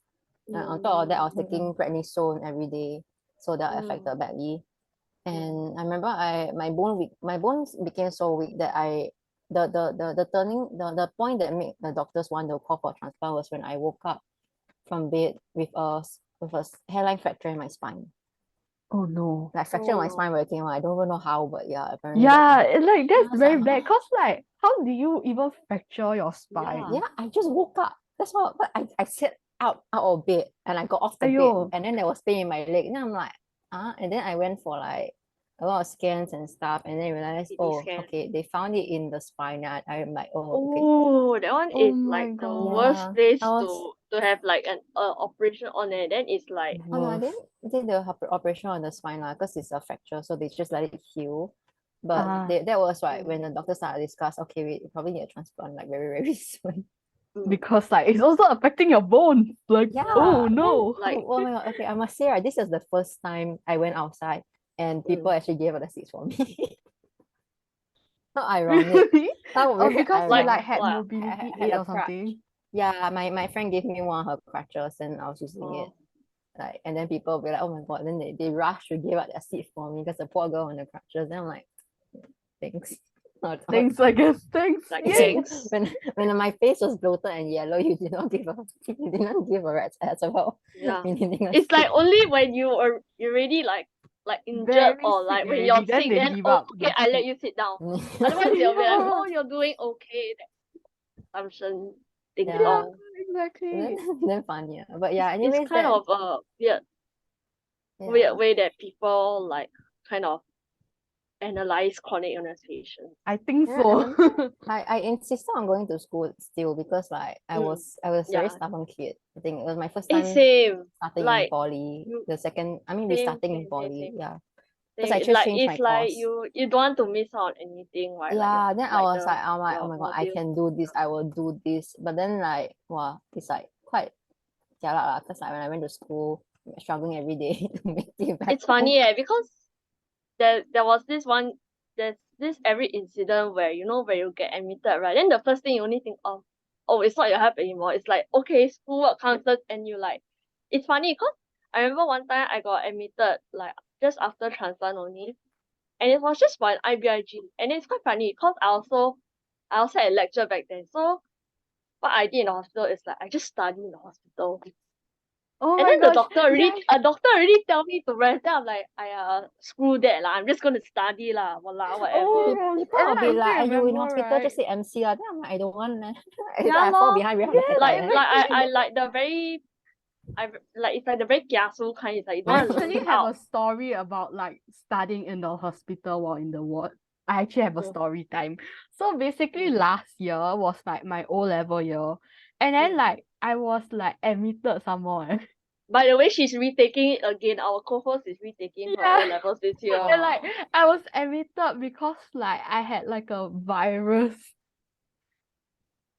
So they had to like support my needs and then try and help me like recover. And like, I Mm. stayed for like about a week, I think. Mm.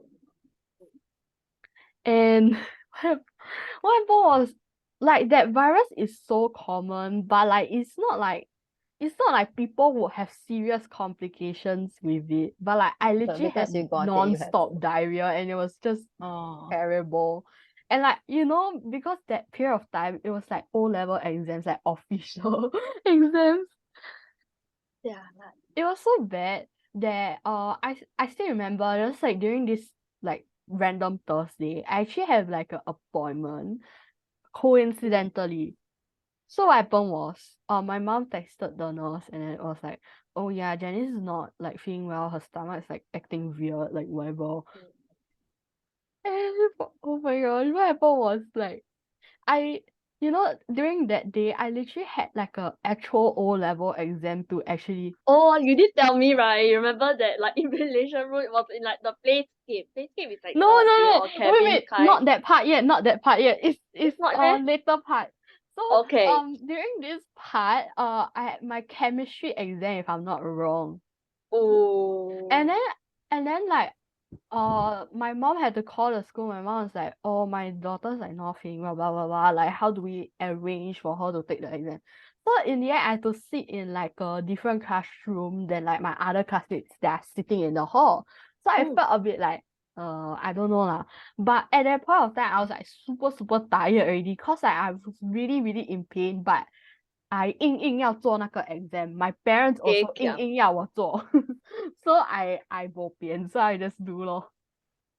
But after the exam, right, straight away head to the hospital. And like once one of my doctors saw me, she was like, nah, you're gonna get admitted. Goodbye. And it was so funny. I was like, and like during the exam is in the afternoon, and then during the morning I had to go get my bloods done. 6 a.m. some more leh, Jenny. No, not that one. So like I used to get my bloods done in the morning like 8 a.m. or something. I thought Like 6. done. And then afterwards, still have to get admitted and then get blood done again. And I was like, No, but on top of that, you also had an exam lor. yeah, and then at the exam, and then the next few things, I was literally just studying like crazy. While I was literally having explosive diarrhea. Yeah, and then afterwards, like the doctors literally had to call the school like, hey, what to do, like how to arrange for her to take her exam. Oh, this is where the playscape comes in, friend. Yes. And then during the first day, which is the Monday, right? Cause I stayed over Thursday, Friday, Saturday. They were expecting me to like get out by Saturday, but my diarrhea just, and like I was like quite dehydrated when I was first admitted. Like, oh my gosh, like CD. severe. It wasn't C. diff, severe. was it, the diarrhea? Huh? Was it C. diff or was it like another virus? I think it is I forgot what is the virus called already. Hold up, let me like check the health hub. Like I'll tell you. Like Is it like the please health don't hub. tell me it's salmonella or something. Oh, It's yeah. not. I don't eat raw food. Oh my gosh. I know better than to do that, okay? Okay, so what happened was Oh my gosh. Mm. Let me view the discharge summary to like let y'all know what it is. Like I'm pretty sure they wrote it somewhere. It was like gastroenteritis caused by like a virus, which I forget the Oh. name. So it's like something like food poisoning. Yeah, know, and like, like we did not know what the heck caused that. That- And also my stomach condition got worse over the year, so Mm. it could be just my stomach being like ineffective, so yay. The time Uh-huh. I got food poisoning from eating curry from the same store that my coworker ate at. Mm. I was on internship, and then like my coworker was like, "Hey, let's go here and No, no, check no. out food." And imagine right, your coworker is fine and then you're in the Yeah, hospital. that's the thing. She was fine. I entered the hospital the same day. I'm Oh like, my God. what's going on? Oh my gosh. So like I like had gastroenteritis and like I also had dehydration because I wasn't able to like Drink eat enough well. water. Oh, Mm. And like, do you have like multiple drug allergies? Like, I don't know. Does G6PD count as a multiple drug allergy? I don't even know what I cannot take with that. yeah, like the doctors were like, oh, you can't take this. But you cannot take if you're taking tacrolimus, right, for transplant. Are you on Wow, that one you don't tacrolimus? have to tell me. It's like I'm damn on jialat leh. I tacrolimus. remember that Oh one my time God, same. I took tacrolimus, right? Then my hair fall like crazy. I had to faster tell Your my hair chief fell? doctor. Yeah. It was like a side effect of tacrolimus. And then back Oh, then, right, it wasn't even like 1 mg. They gave me like 5 mg, and then my hair dropped like crazy. yeah, your hair fell lah. My I'm God, Yeah. on like 2 they mg keep every adjusting day. my dose over the years. Now Yeah, I'm taking 1.5. Oh, that means you have to cut it out. Did they give you? Oh no, I remember they got the small one. I remember. Okay. Then one became 2, then became like 3 for a while, and then like decrease again, and then start over again because my tech levels, whenever I get hospitalized or I get sick, my tech levels fluctuate like crazy. Mm. But thankfully during the recent admissions, it didn't fluctuate like crazy lah. So it's still okay. Mine hasn't changed. Oh, no, mine was also start from 1, then it went to 3, and then it's at 2 for quite a while. It hasn't changed so far. Oh yeah, 2.5. Mm. I remember having 2.5 too. I don't like having the Gosh. 0.5. It's very annoying keeping like two different. Like you know you have to keep like you have to store your own medicine in your room. Like, that's Yeah, what I yeah, do. yeah. Yeah, Then yeah, it's yeah. like you have two different measurements of the same medicine. I'm Yeah, like, what even? and like I'm on microphenolic or myphotic for MMF, short. MMF. Oh, Yeah, I used to MMF, take that. I used to MMF. take that. So I have one that's 360, one that's 180. Oh my It's God. so annoying to keep up. And I'm like, this is even more medications for me to remember. But I'm on like this medicine. Oh my God, I forgot the name already. It's a blood thinner. I have to cut the pills every week. It's like I gotta take half in the morning and half at night. I don't even know My why. gosh. Oh.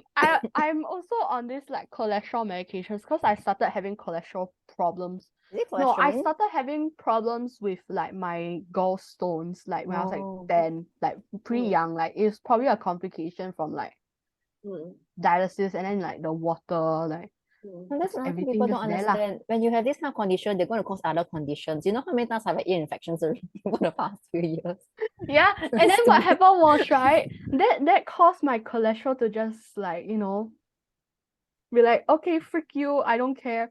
And then I'm on like cholesterol medications. Mm. And you know what's so annoying? The cholesterol medicine need to cut into half. Yeah. I really lazy cut the pills every time. Same! Oh my gosh. I And don't then even there was cut this it, one and then it time. just breaks. I'm Oh, just yeah, like, there was this one time they changed the packaging to like the paper packaging, so it's so freaking hard to read. paper? Yeah, like the Paper? medication, like the pill thing, right? They changed it to like a paper packaging, so it's like super hard to read it open. Oh my God. And I like never my even seen paper fingernails were packaging. literally just breaking from ripping it Oh, open. but I need to reopen this stupid medicine every morning. Mesalamine. Huh, what? Like this. It- I take this every morning. Oh. Oh, it's like a Yeah. sachet. It's a Sachet. sachet. It doesn't Yeah. dissolve in water no matter how many times the pharmacist tells me that it does. It does not. I just open it, pour in my mouth, and put water inside. Oh, that's very sour leh, bro. No, it has no Oh taste. my It's just God. pellets. No It's, taste. it's tasteless. It's just pellets, but it's damn annoying. Wow, piang. No, and then like I because of my stomach worsening, so I had to take more and more stomach medications. And like eventually I had to like take Gaviscon. And like what's the annoying thing about Gaviscon? It's liquid. So if you travel, you need to buy the sachets, and the sachets is so freaking hard to open. Like You know what? unless you have a scissors, like you tell me who You carry bring your a scissors scissors out. one? And then immigration will stop you. Hey, why you bring scissors for? Then I'm like, I need my medicine. Bring Like, your cutter also cannot. at What am I supposed to do with the then tiny Apple blade? customs will like ask you, okay, weapons are not allowed, right? So why are you bringing a scissors? Then like, I bring it to cut the pen.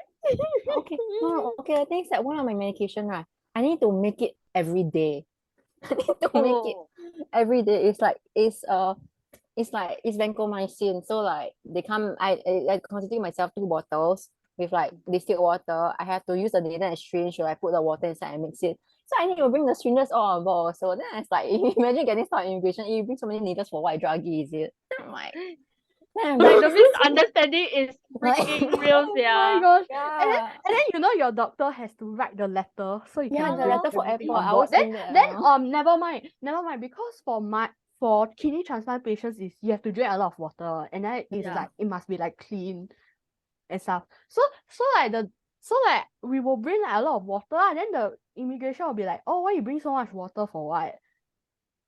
Like especially on flights, and then we just had to hand them like the letter. The memo. Do you I drink it in remember, front and approve I'm it's not not gonna lie, drugs? I remember attending one concert, right? Especially it's a BTS concert. I'm not gonna lie to you, but it's quite funny how the security stopped me. And then they asked me, why are you bringing such a huge bottle of water?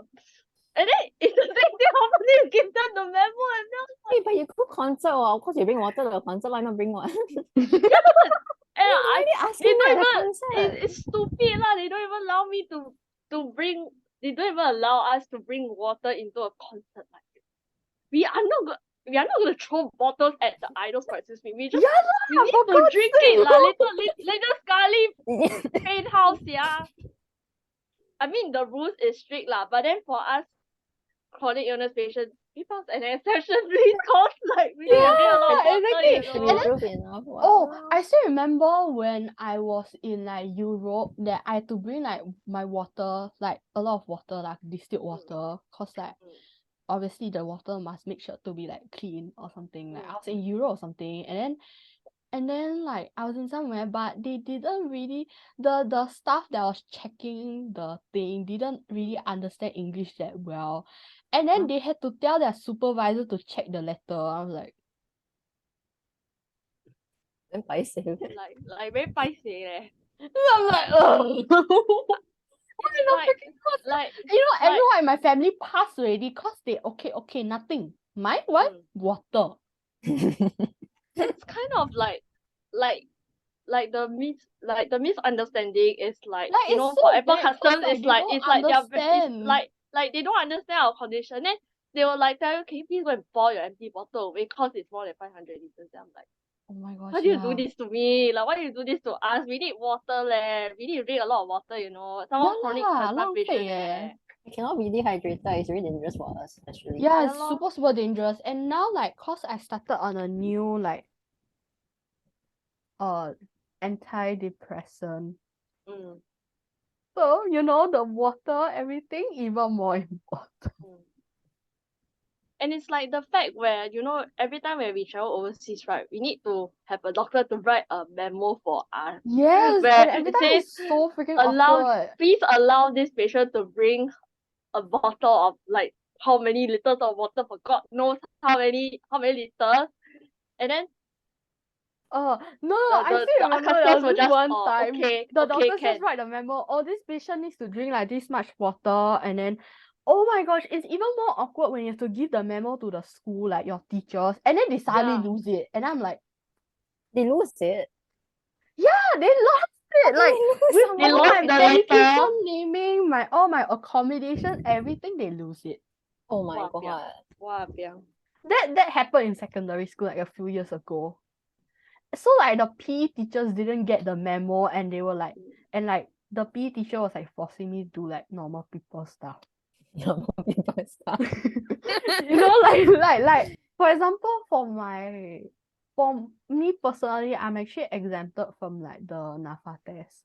So for Oh, example, yeah, like same, for that, because then cannot do any the teacher training. will ask you to do the NAFA test. Then they were like, the freak, bro. Like I already excuse, I give you the memo. Where the memo go? Like it's a bit funny, Ours is- right? Yeah. I remember this is like shortly after my diagnosis. I was a very angry kid when I went to school. And then like, this is a bit like because I was like a bit immature, like very upset. And I remember I just had to go to NUH that morning for blood test. Oh no, I think that was the KKH this time. And then I had to go hospital for blood test, come back to school. Then we had PE. The PE teacher asked me to go ahead and join the others for class. Then my condition was not so bad yet. I very angrily went and yelled at the teacher, I just need a blood test, I don't want to PE. The thing is that the blood test is even nothing much. I was just like in a very bad mood. The teacher like just said, okay, obviously you go and sit you down. blood test But already, like it wouldn't then you actually. still ask people go do PE, a bit like I don't know lah. No, but I'm a bit like, I remember that time I was like very, I mean, for Angsty me kid, that time, I angsty think I kid. could have done the class, but I was like very upset that I had to do a blood test. So I took it on the Oh, teacher. then what the teacher reply? Yeah, I'm Just say, wondering what the oh, teacher say. okay, you go and rest. You go and rest. That's what he said lah, along those lines. But he's scared of me. I'm like, oh my god. Every time I think about the moment, I feel really embarrassed. Yeah. Very paiseh, very Yeah, and paiseh. like there were so many times where I told the teacher like, hey, I'm not feeling well, my stomach hurts, my head, like I got headache or I got period, I cannot do PE. And then like some of the teachers thought it was like I'm making excuses, and it's Oh yeah, No, the that's kind where another you're thing, it's like scary. chowking like you're Yeah, it's chowking, like you're chowking, that if you kind don't of want thing. to chowking, sometimes it's really not unwell. I mean, sometimes you're really Yeah, unwell, then we really yeah, need to like just rest aside. yeah. I yeah, mean, I but think my my school was more. I think my school was more lax in that because I remember my doctor gave me memo. Then like most of the teachers knew my condition, so for me, could sit out whenever I was needed to. I don't know how your school so. yeah, Straight. for me is they gave the memo, but then like suddenly they lost it, so nobody like kind of knew. Then afterwards need to rewrite another memo. Sometimes technology not good enough. Send e-memo cannot. I'm like, oh my gosh. But then afterwards they got it and they're like, never mind, it's okay, it's okay. Like you don't need to do. Another thing annoying about being like ill, right, is that every time you want to like do something, right, then you need to ask your doctor to write a new memo for you.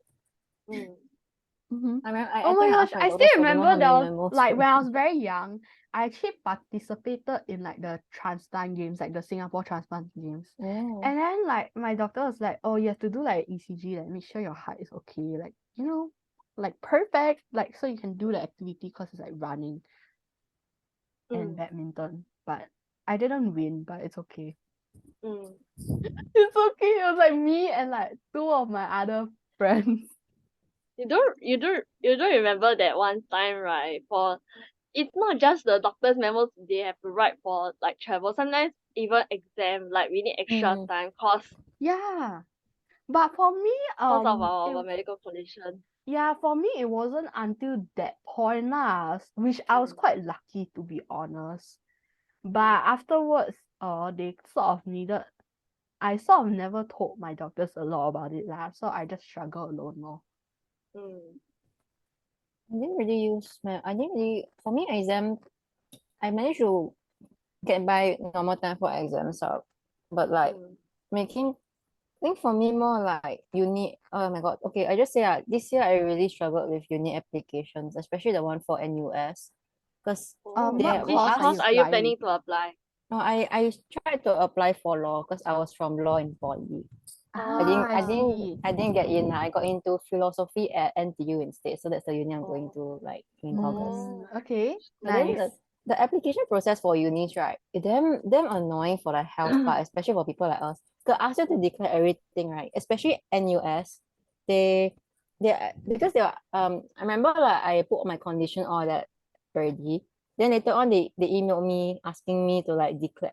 I took a gap year for my I think they call it a gap year because I had to skip. I had to retain in poly lah because of my health all that. So I couldn't do my internship in year 3. I had to defer my internship because my health was getting quite bad, and then it got better, so I continued and then graduated. But during that year, I didn't do much because there was nothing I could do when the internship time. I had to wait for the next round to occur, to happen. So they asked me what I do during the gap years, like all the little pockets of time that I didn't attend school. Then I'm like, how am I supposed to remember every single thing? They told me to tell them in detail. So I thought, okay, I think I did this. I did procedure here, procedure there, blood test here, blood test there, I Oh guess. my god. Then I'm just like, I thought the whole thing. Like your It's so annoying. Then I remember they also asked for like all the unis I applied for, they asked for like to declare your health conditions and like your medical report. Then I'm like, where am I supposed to get a medical report from? Then every time Your I doctor? request, yeah, that's the thing. You have to pay $100 every time you request a medical report, and then they'll ask you, okay, which hospitalization do you want a report for? I'm like, I don't freaking know. You know how many times I go hospital a year? Like, Yeah, like, can I just have like the I full guess summary? I guess do your most recent one, I guess. I don't know. Yeah, but when I click on that, when I do that also, they like my coordinator actually contacted me like about it, saying that, hey, did you file a request for health report? Then I'm like, yeah, I did. Then she said, okay, I'm just gonna like decline that one. And like what kind of like, because like she said that something about how ask them for a memo instead. Because when you ask for health report, and you select like the latest hospitalization date, you might not like have whatever you want inside the thing. So you're paying $100 for Exactly. nothing Ask for anyways. memo. Yeah. Ask Yeah, your okay, so doctor. I asked for a memo, and then I feel very paiseh because I have to specifically specify like, oh, I need you to say this in a memo, like my condition is like this, it's like this Oh my bad, it's gosh, like this kind yeah. of thing. And then it will and then after the memo is like typed out, right, you also have the disclaimer saying that this memo is requested by the patient, my patient name. Then I feel like It's a bit it's like awkward, you it's very know? awkward because I have to ask the doctor to declare my own condition. It's like I'm the one like dictating and he's typing, that kind of thing. Then I don't know lah. Anyway, I just submitted a memo and I managed to get into NTU, so I guess that it kind of worked. But yeah, I I'm just saying see. it stressed me out a lot because I was thinking that would they accept my memo? Like what if they think that like this girl's like just asking the doctor to write stuff for her really needy? Like how do you know? It's not even, yeah, that's why. I don't even remember my full diagnosis. Then how do you I don't know where to pull it out from, and I don't want to pay so much for health report that would not even like provide the full thing because I don't even know how thick my actual health file is right by now after all these years, right? It's probably very thick. For mine also, for us also. Too thick already. I went for a blood test, and then the nurse was like, I remember like I was waiting, like it was at one of the newer the new building, the medical center one at NUH. And then like, they call you for a blood test and you stay outside the room. And then I remember like people were behind me. And then this was like, she took my number and then she was like, oh, give me a moment, I'm checking your health history. This is very long, eh? And I'm like, everyone can hear. I say. Because she was scrolling for a long Like, hour. imagine you're at the counter registering. Yeah. And then they were like, oh, this is a bit long. It's like, it's so awkward. And then there was like a few times the registration person actually took like quite some time to check my report or something. Like to register me in for like my freaking appointment that I was late for. Like there was this once. And I was like, oh my god, this is so awkward. Then there are times when you go to a polyclinic also. You see Yeah. inside, the doctor is saying like, okay, wait, let me check your reports. And then he see like, oh my god, then he does, he's like slowly clicking through, and I'm just sitting there awkwardly waiting. Oh my god, I still remember there was a couple of times I went to like a GP and then they were like checking, like The half history, then it's like, you don't even know, like, it's so awkward. I was just sitting there, I'm like not feeling well, and then they were just checking my report. I was like, yeah, and then I remember there was this once the GP prescribed the medication, but and then we called the hospital and like double check like whether any of these medications would like affect my other medications, like my normal medications. And then like obviously I asked the doctor and then they were like, yeah, I think these are okay for you, it's okay. And then we call the hospital, you know what's the result? One of the medications cannot take. Oh. Are you ready then how? Then I'm Yeah, like, no. bro, I don't know. I'm like, Okay, that's awkward. Like I Yeah, know like it's not within their field of specialty cause like our conditions are so freaking So a lot of specialized. complicated. specialized Yeah. medication. Even go Yeah. dentist also, like, I had to find one that is like specialist, like no has this kind of like no Yeah, will yeah, know yeah, the history. So exactly. I have to see the Yeah. same dentist every I time. also remember one time because I had to see a private psychologist because of my self-harm issues lah.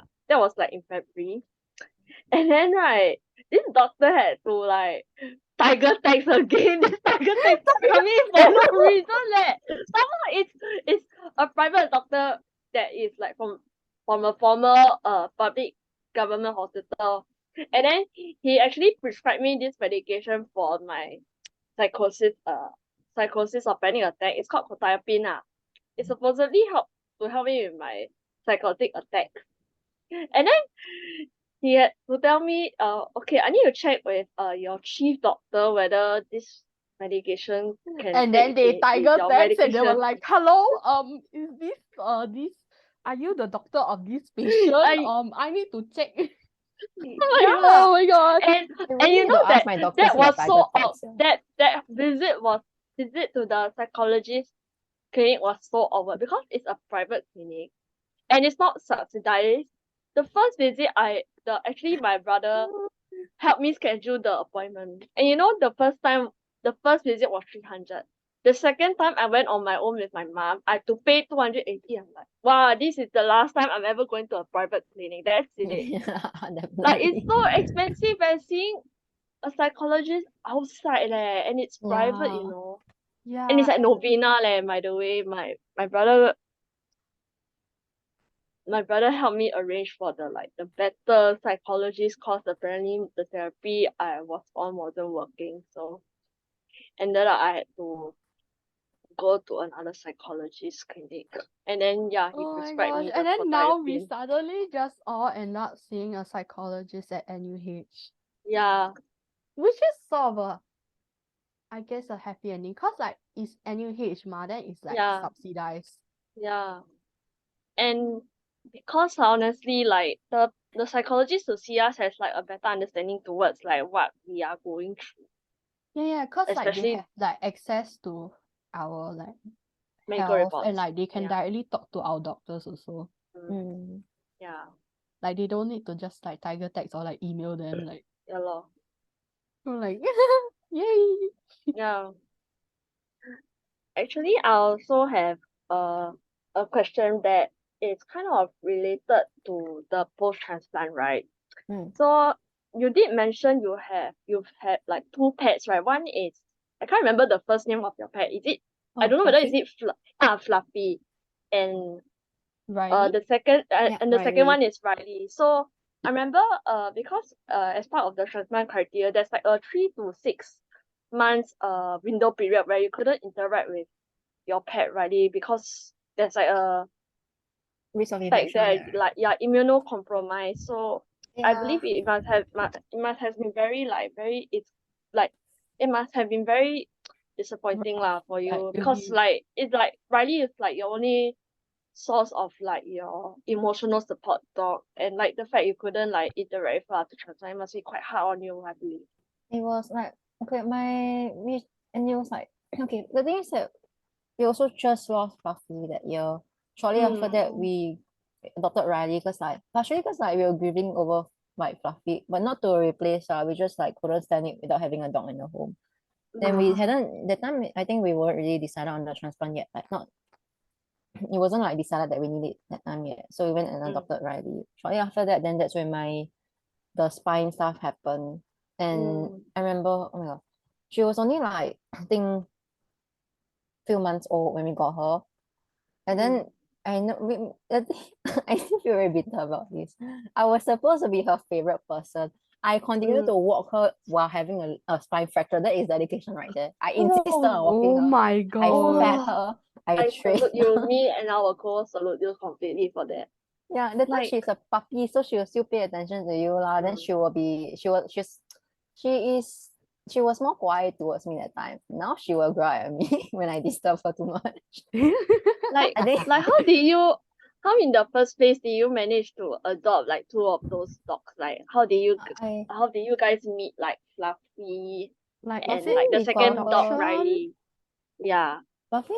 we got Fluffy at a pet shop when I was like I think 10. Mm. Yeah, Ah. she was my first like comfort at that age, because like I Mm. think in primary school I was not very sociable also. I only had like my Mm. one or two friends in school. Mm. And Fluffy was the one that I'll come home to every day to like play Mm. with. She'll Mhm. sit there while I do my homework.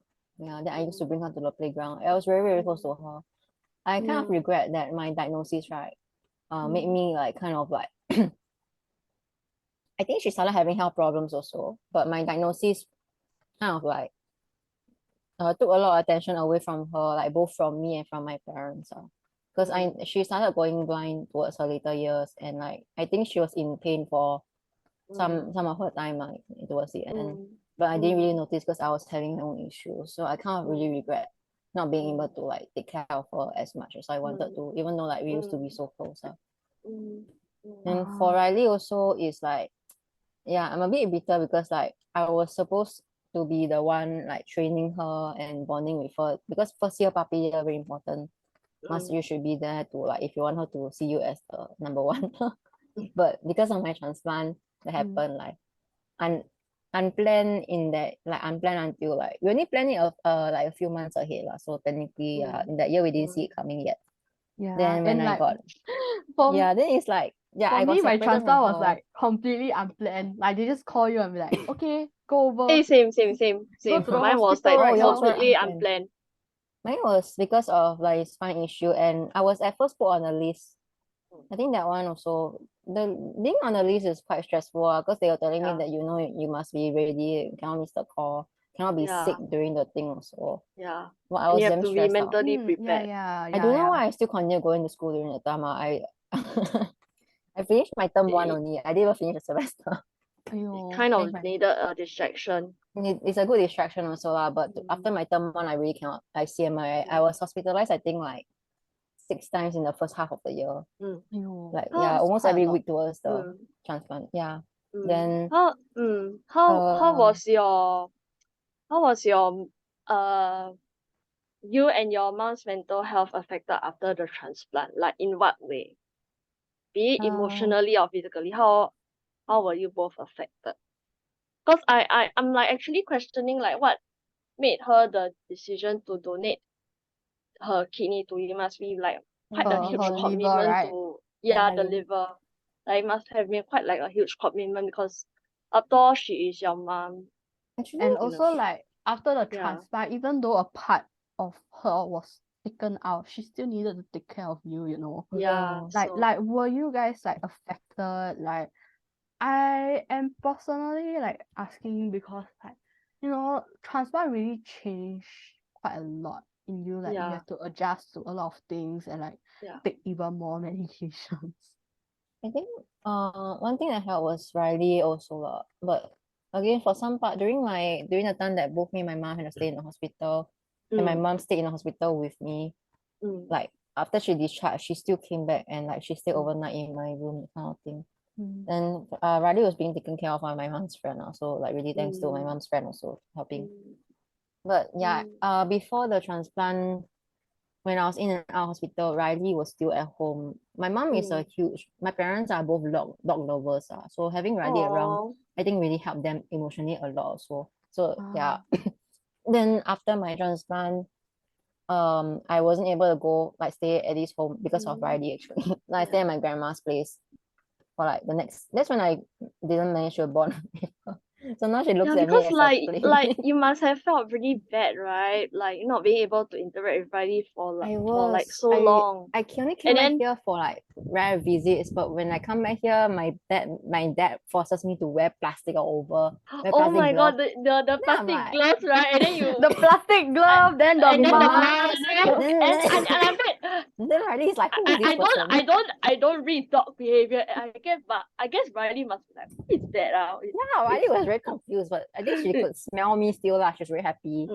But yeah, she could recognize she me, still but she can still wag her still, tail, but but after she transplant, did she recognize you or not? Or like she really still completely recognized like me.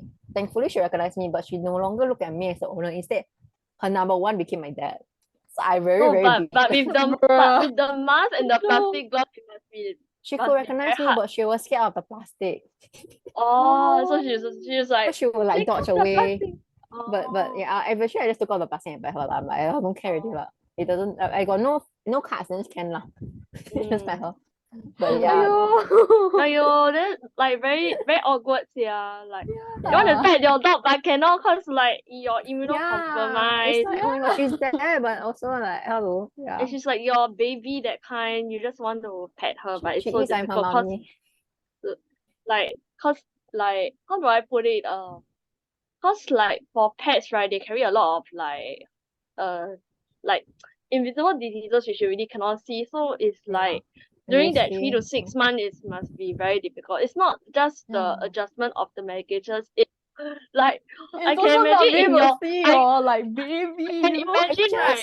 I just can got my imagine baby, then I cannot see her. I can imagine it's like a long distance relationship Yeah. with Riley, and then you cannot even see her cause I of will your video call transplant. my dad, not because I miss my dad, but because I miss my dog.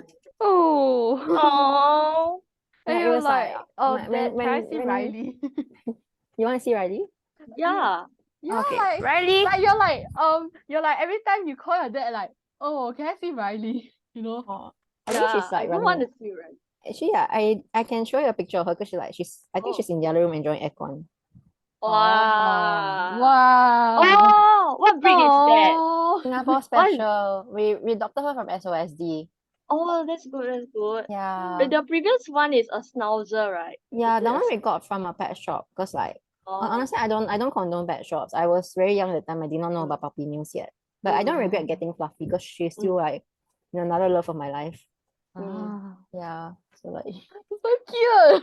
Oh, how was Yeah. how was like the personality like when you first adopted Riley compared as when you like you brought Fluffy home?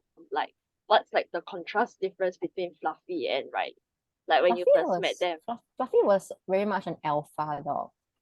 Like Mm. when at first she was a bit scared because new place, then when she adjusted right, then she will really like be there to. She's very territorial, Fluffy. Fluffy Oh, is quite so Fluffy thinks territorial. like she own the no! place, right? Yeah, she act like she own the place. Then she'll be like, she'll Ah, sleep on your pillow, and then I'm like, oh my god, right, Fluffy. it must be very hard to clean, right? It's like No lah, she oh didn't my share a god. lot because she's a schnauzer. Oh, Schnauzers don't share a lot. oh, Yeah. okay. Then she like you say she like super territorial. So imagine she like oh pretend your house is her home. Then Okay, you're like where's the thing? oh She's welcome territorial to my instinct. house. What you want? She will protect you from other people. When my friends come over, right, she will chase them to the door. Oh my Oh god. Yeah, no. but I mean, she never hurt them lah. So like, Mm. she's just like being like, she's small, but she's so like brave, Yeah, she's just like Yeah.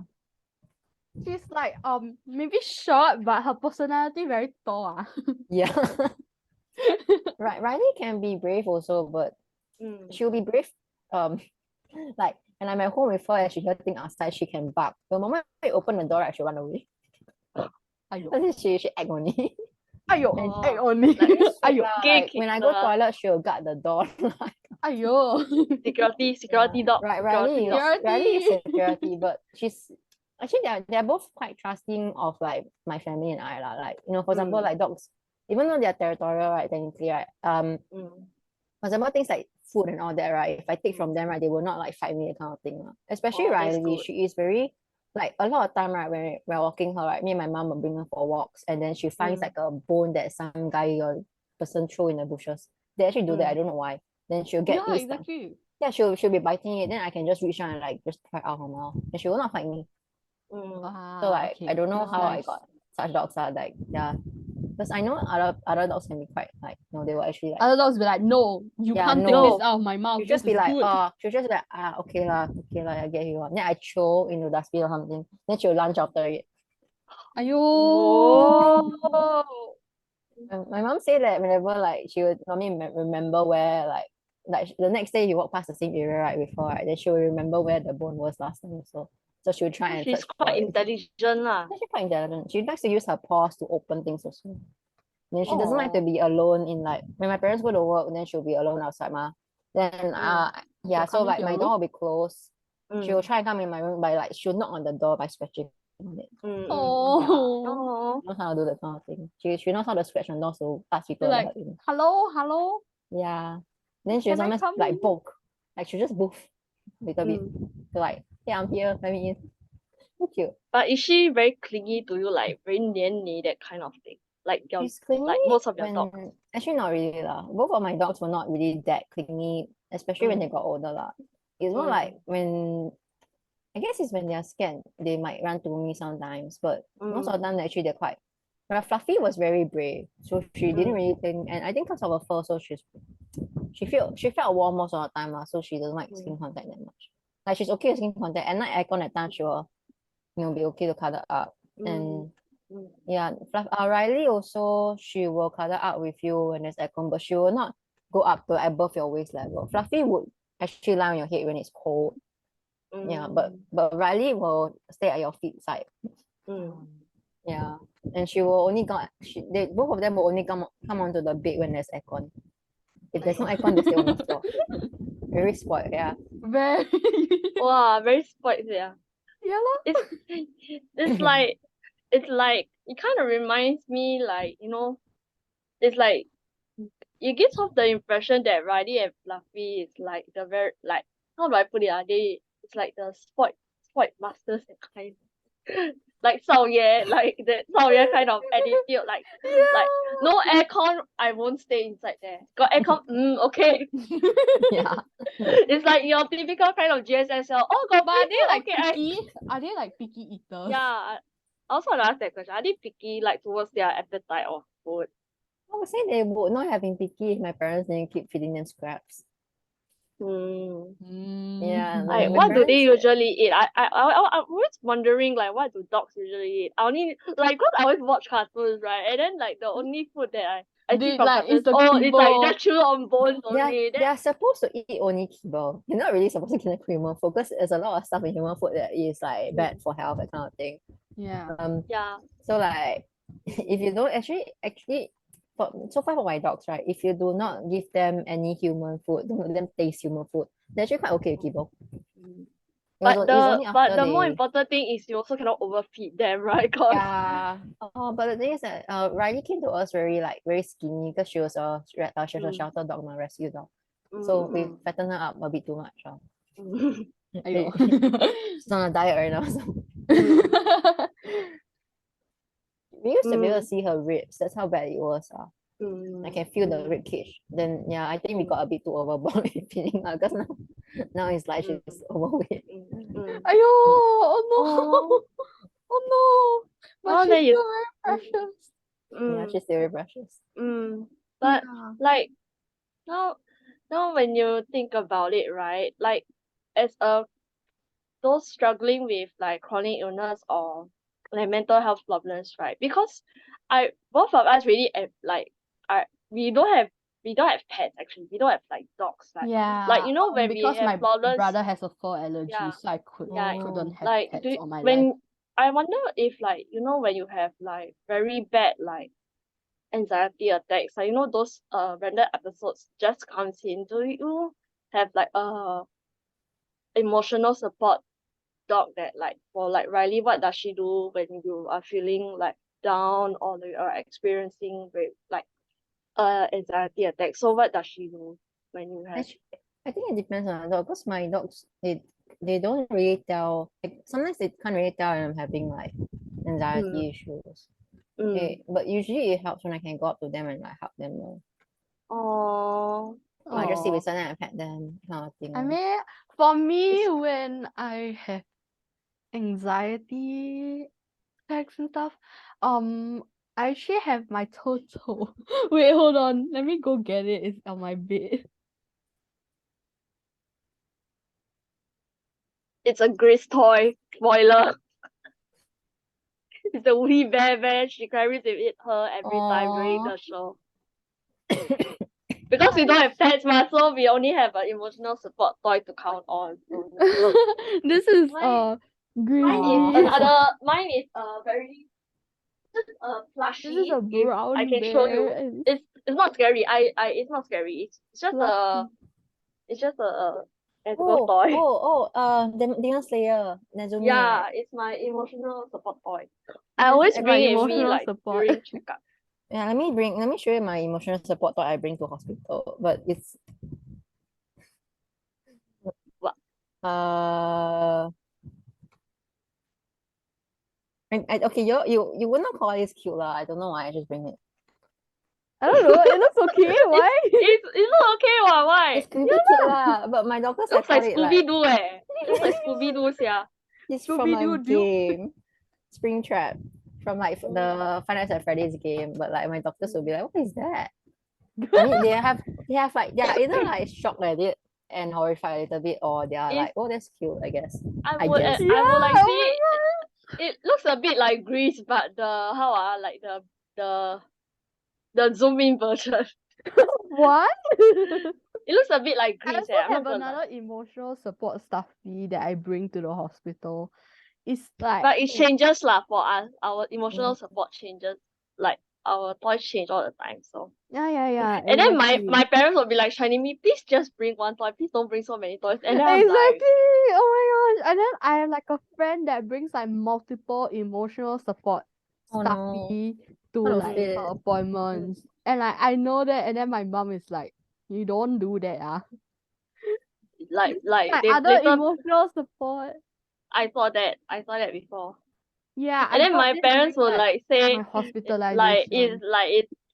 they say it's very childish, like cause like I bring so Ah. many support toys, they just want me to like choose one. Just take one you want to bring, the rest don't bring. Then I'm like, but I love my toys all equally. It's like how you love your dog so much that you also want to bring If along. I could, I would bring my dog along. Yeah. Yeah. Riley, you want to come If to I- hospital or not?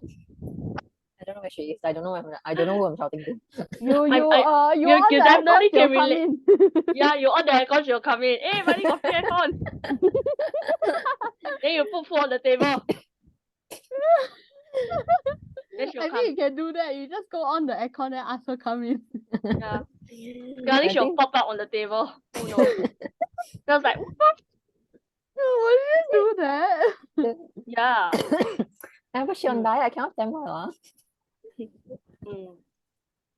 But Okay. at hospital, right, I normally bring just Springtrap, but I do bring like I bring my own pajamas.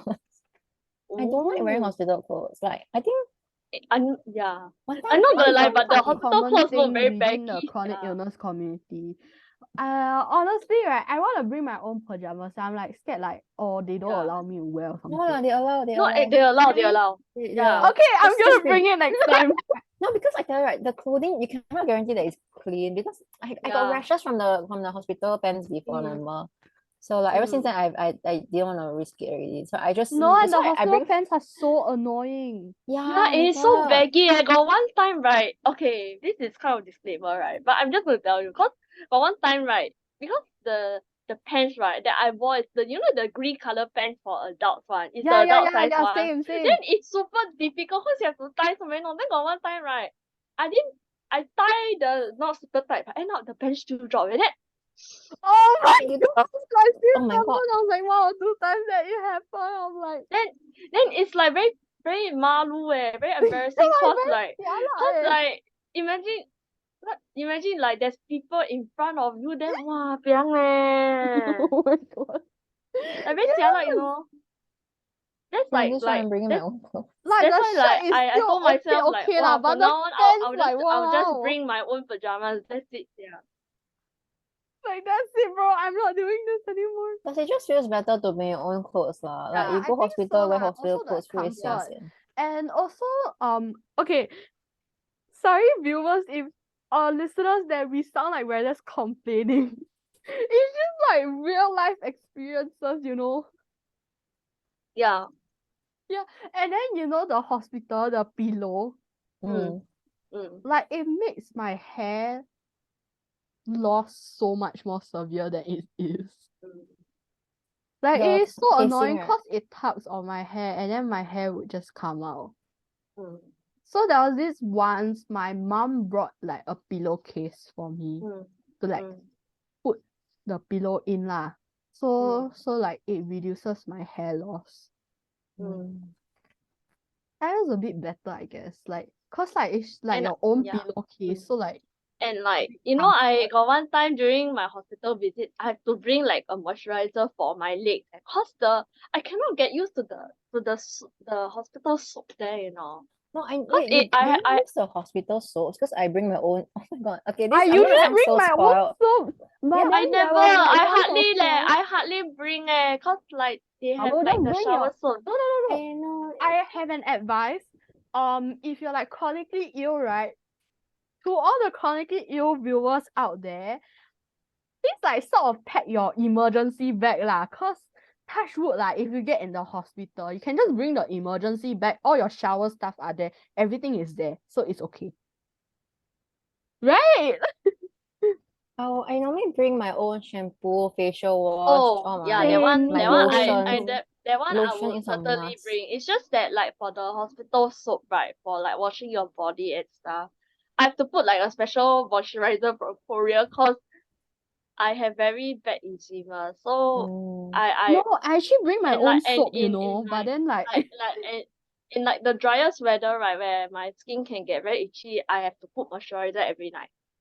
I should Yeah, moisturize every day and yeah, night anyways at yeah, home. yeah.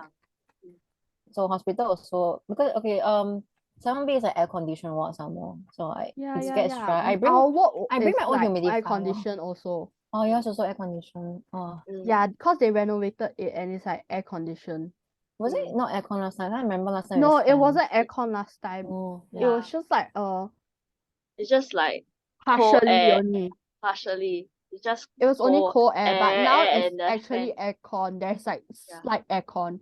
And then like if you're in like the cubicle one, right, they have fans, but it's like a slight aircon. Like it's actually cold enough. You don't really need a fan. It's like not really necessary unless you're like really warm. Unless it's a really warm day lah. Mm. But usually the ISO rooms are all aircon. Mm. Yeah, okay, you're both transplant patients, so you're staying in the isolated rooms, right? Yeah. Because it depends on what we are Yeah. staying for. Yeah. Like because Yeah. our ward that we go to like usually, right, is actually a transplant patient ward. Also, like it's a kidney like it's specifically Peds. for like people peds. with like it's Oh, peds specifically for kidney. children with kidney problems. Like it's very Oh, specific. So right, for example, because since quite a number of us are on immunosuppressants, like we can sort of stay together lah. Because it is like we are all like immunocompromised and stuff like that. Unless you have like an infection, then maybe you have to stay in like a ISO room. Yeah. But The or adult else you're ward just is- going in there for like treatment or stuff like that. You Yeah. can just stay outside. Yeah. the I adult remember ward one is not- time. Hmm? I remember one time when I kena COVID, right? I wasn't staying in like the normal ward. I was Same. actually allocated to ward 62, and then it's Same. and it's the it at first when I went in there, right, I thought for a moment it's just the A class ward or something, but actually Oh you my know it's god, a C class. yes. Cause there got free aircon, then free TV, then free what? Everything Free is just isolated and then yeah, and nobody then like got sees free each nice other. window, then got free table, got free chair, everything all free. Then like, ooh. Let me just see if I Whoa. got like a video of my ward. I mean yours is what 7B, but that time when both of us kena COVID, like me and Janice, we all had to stay in ward 62, and it's at level 6, yeah. So it's like super far, and then you know the fact is like when they have to transport you, because usually even for like I don't know if this applies to all immunocompromised patients, but when you get COVID, you have to go to the A&E immediately, like to see like what to do, like what is the treatment plan. I got a funny story about that. I got okay, let me just show you the word first lah. Yeah, it was like a recording, so it's just very okay. I think am I lagging? Yeah, On my you're screen, kind of I am lagging a stuck bit. somewhere. Yeah, but it's okay. Oops. Okay, can you see my screen? Nope. No, I Just think cause wait have lah. yeah, I have to wait. Just wait. Okay, anyway, I just tell you about the What was I saying again? I forgot. The ward. Oh, So our case is like it's got cubicle, also got isolation Oh, room. COVID. Like it's more the isolation room is more for like, oh, if you just newly transplant or you have like a virus or you have like a bacteria, you have like an infection basically, then you go Yeah, there. correct. But like if it's just generally like you just come in cause like you don't feel well or like you come in for like IVIG treatment, like usually it's outside. But the last time I did IVIG, right, there was this one time I was outside, but I think like for me, every time like IVIG, I actually get like a fever. So the doctors just afterwards they just proceeded to put me in ISO room wherever I have to have my IVIG. And like it's like okay lah, I guess, because like outside you can be exposed to like literally anything, and the IVIG is like it weakens your immune system even further. Because like I have side effects, like literally it was very, very bad. The adult transplant ward is no matter what, you will be separated. You cannot have contact with other patients even. Yeah, No matter correct. what you go in Because there the for. adult transplant ward, the transplant ward is like for a lot of things, ma. Mm. For a lot of different conditions. Like it could be like different types of transplant also. But ours It is is like for different more types. specific, like I guess. Specifically for kidney pizza. Yeah. Yeah. And then every time got one COVID case, then like COVID patient step aside. Yes. Oh my gosh. And Clear then the I remember way, there was like this red one carpet. time during my hospitalization, like one of the patient's mom got COVID, and then we were in the same cubicle. Like the next day, right, they immediately made me go to the isolation ward. Oh, just in Because case. they were so scared, like, oh, if like some other patient come in, will they get it from me? Like, but luckily that time nothing lah, no COVID, nothing. Then I was okay. Cause a lot of the time I don't usually interact with the patients actually. I just close the curtain. But like that night really suay, cause two of my friends was admitted, like the beds beside me, they were in for IVIG, and then suddenly we got the news and then we couldn't be together. Everyone was isolated. I was like, I was kind of upset about it. I was like, what in the freaking world? When I had COVID, okay, the thing is that the time I got hospitalized, and then it's for my routine CP, and I was supposed to be discharged like that that day I was supposed to be discharged, and then I got the news that my mom got COVID, so I couldn't go home. Oh So no. they let me stay in the ward for a few more days. Eventually, the thing is that my mom and I had planned to visit my grandma who lives overseas in Malaysia. So from the hospital, my dad helped me pack my luggage. He met me at the airport. I just took a flight straight from there to my grandma's place. And then when I reached my grandma's place, the I tested and then I realized I got COVID anyways. Ayo, then you have to go back again. No, I didn't have to go back lah. They said watch out for any symptoms, so like I just isolated myself in one of the rooms at my For grandma's. me, it was like they were like, oh, since you got COVID, you have to go to the A&E, like check it out. Cause I actually You're had supposed to symptoms. Oh. Like I had like cough, and then I had like a fever, and I like my stomach started to act up.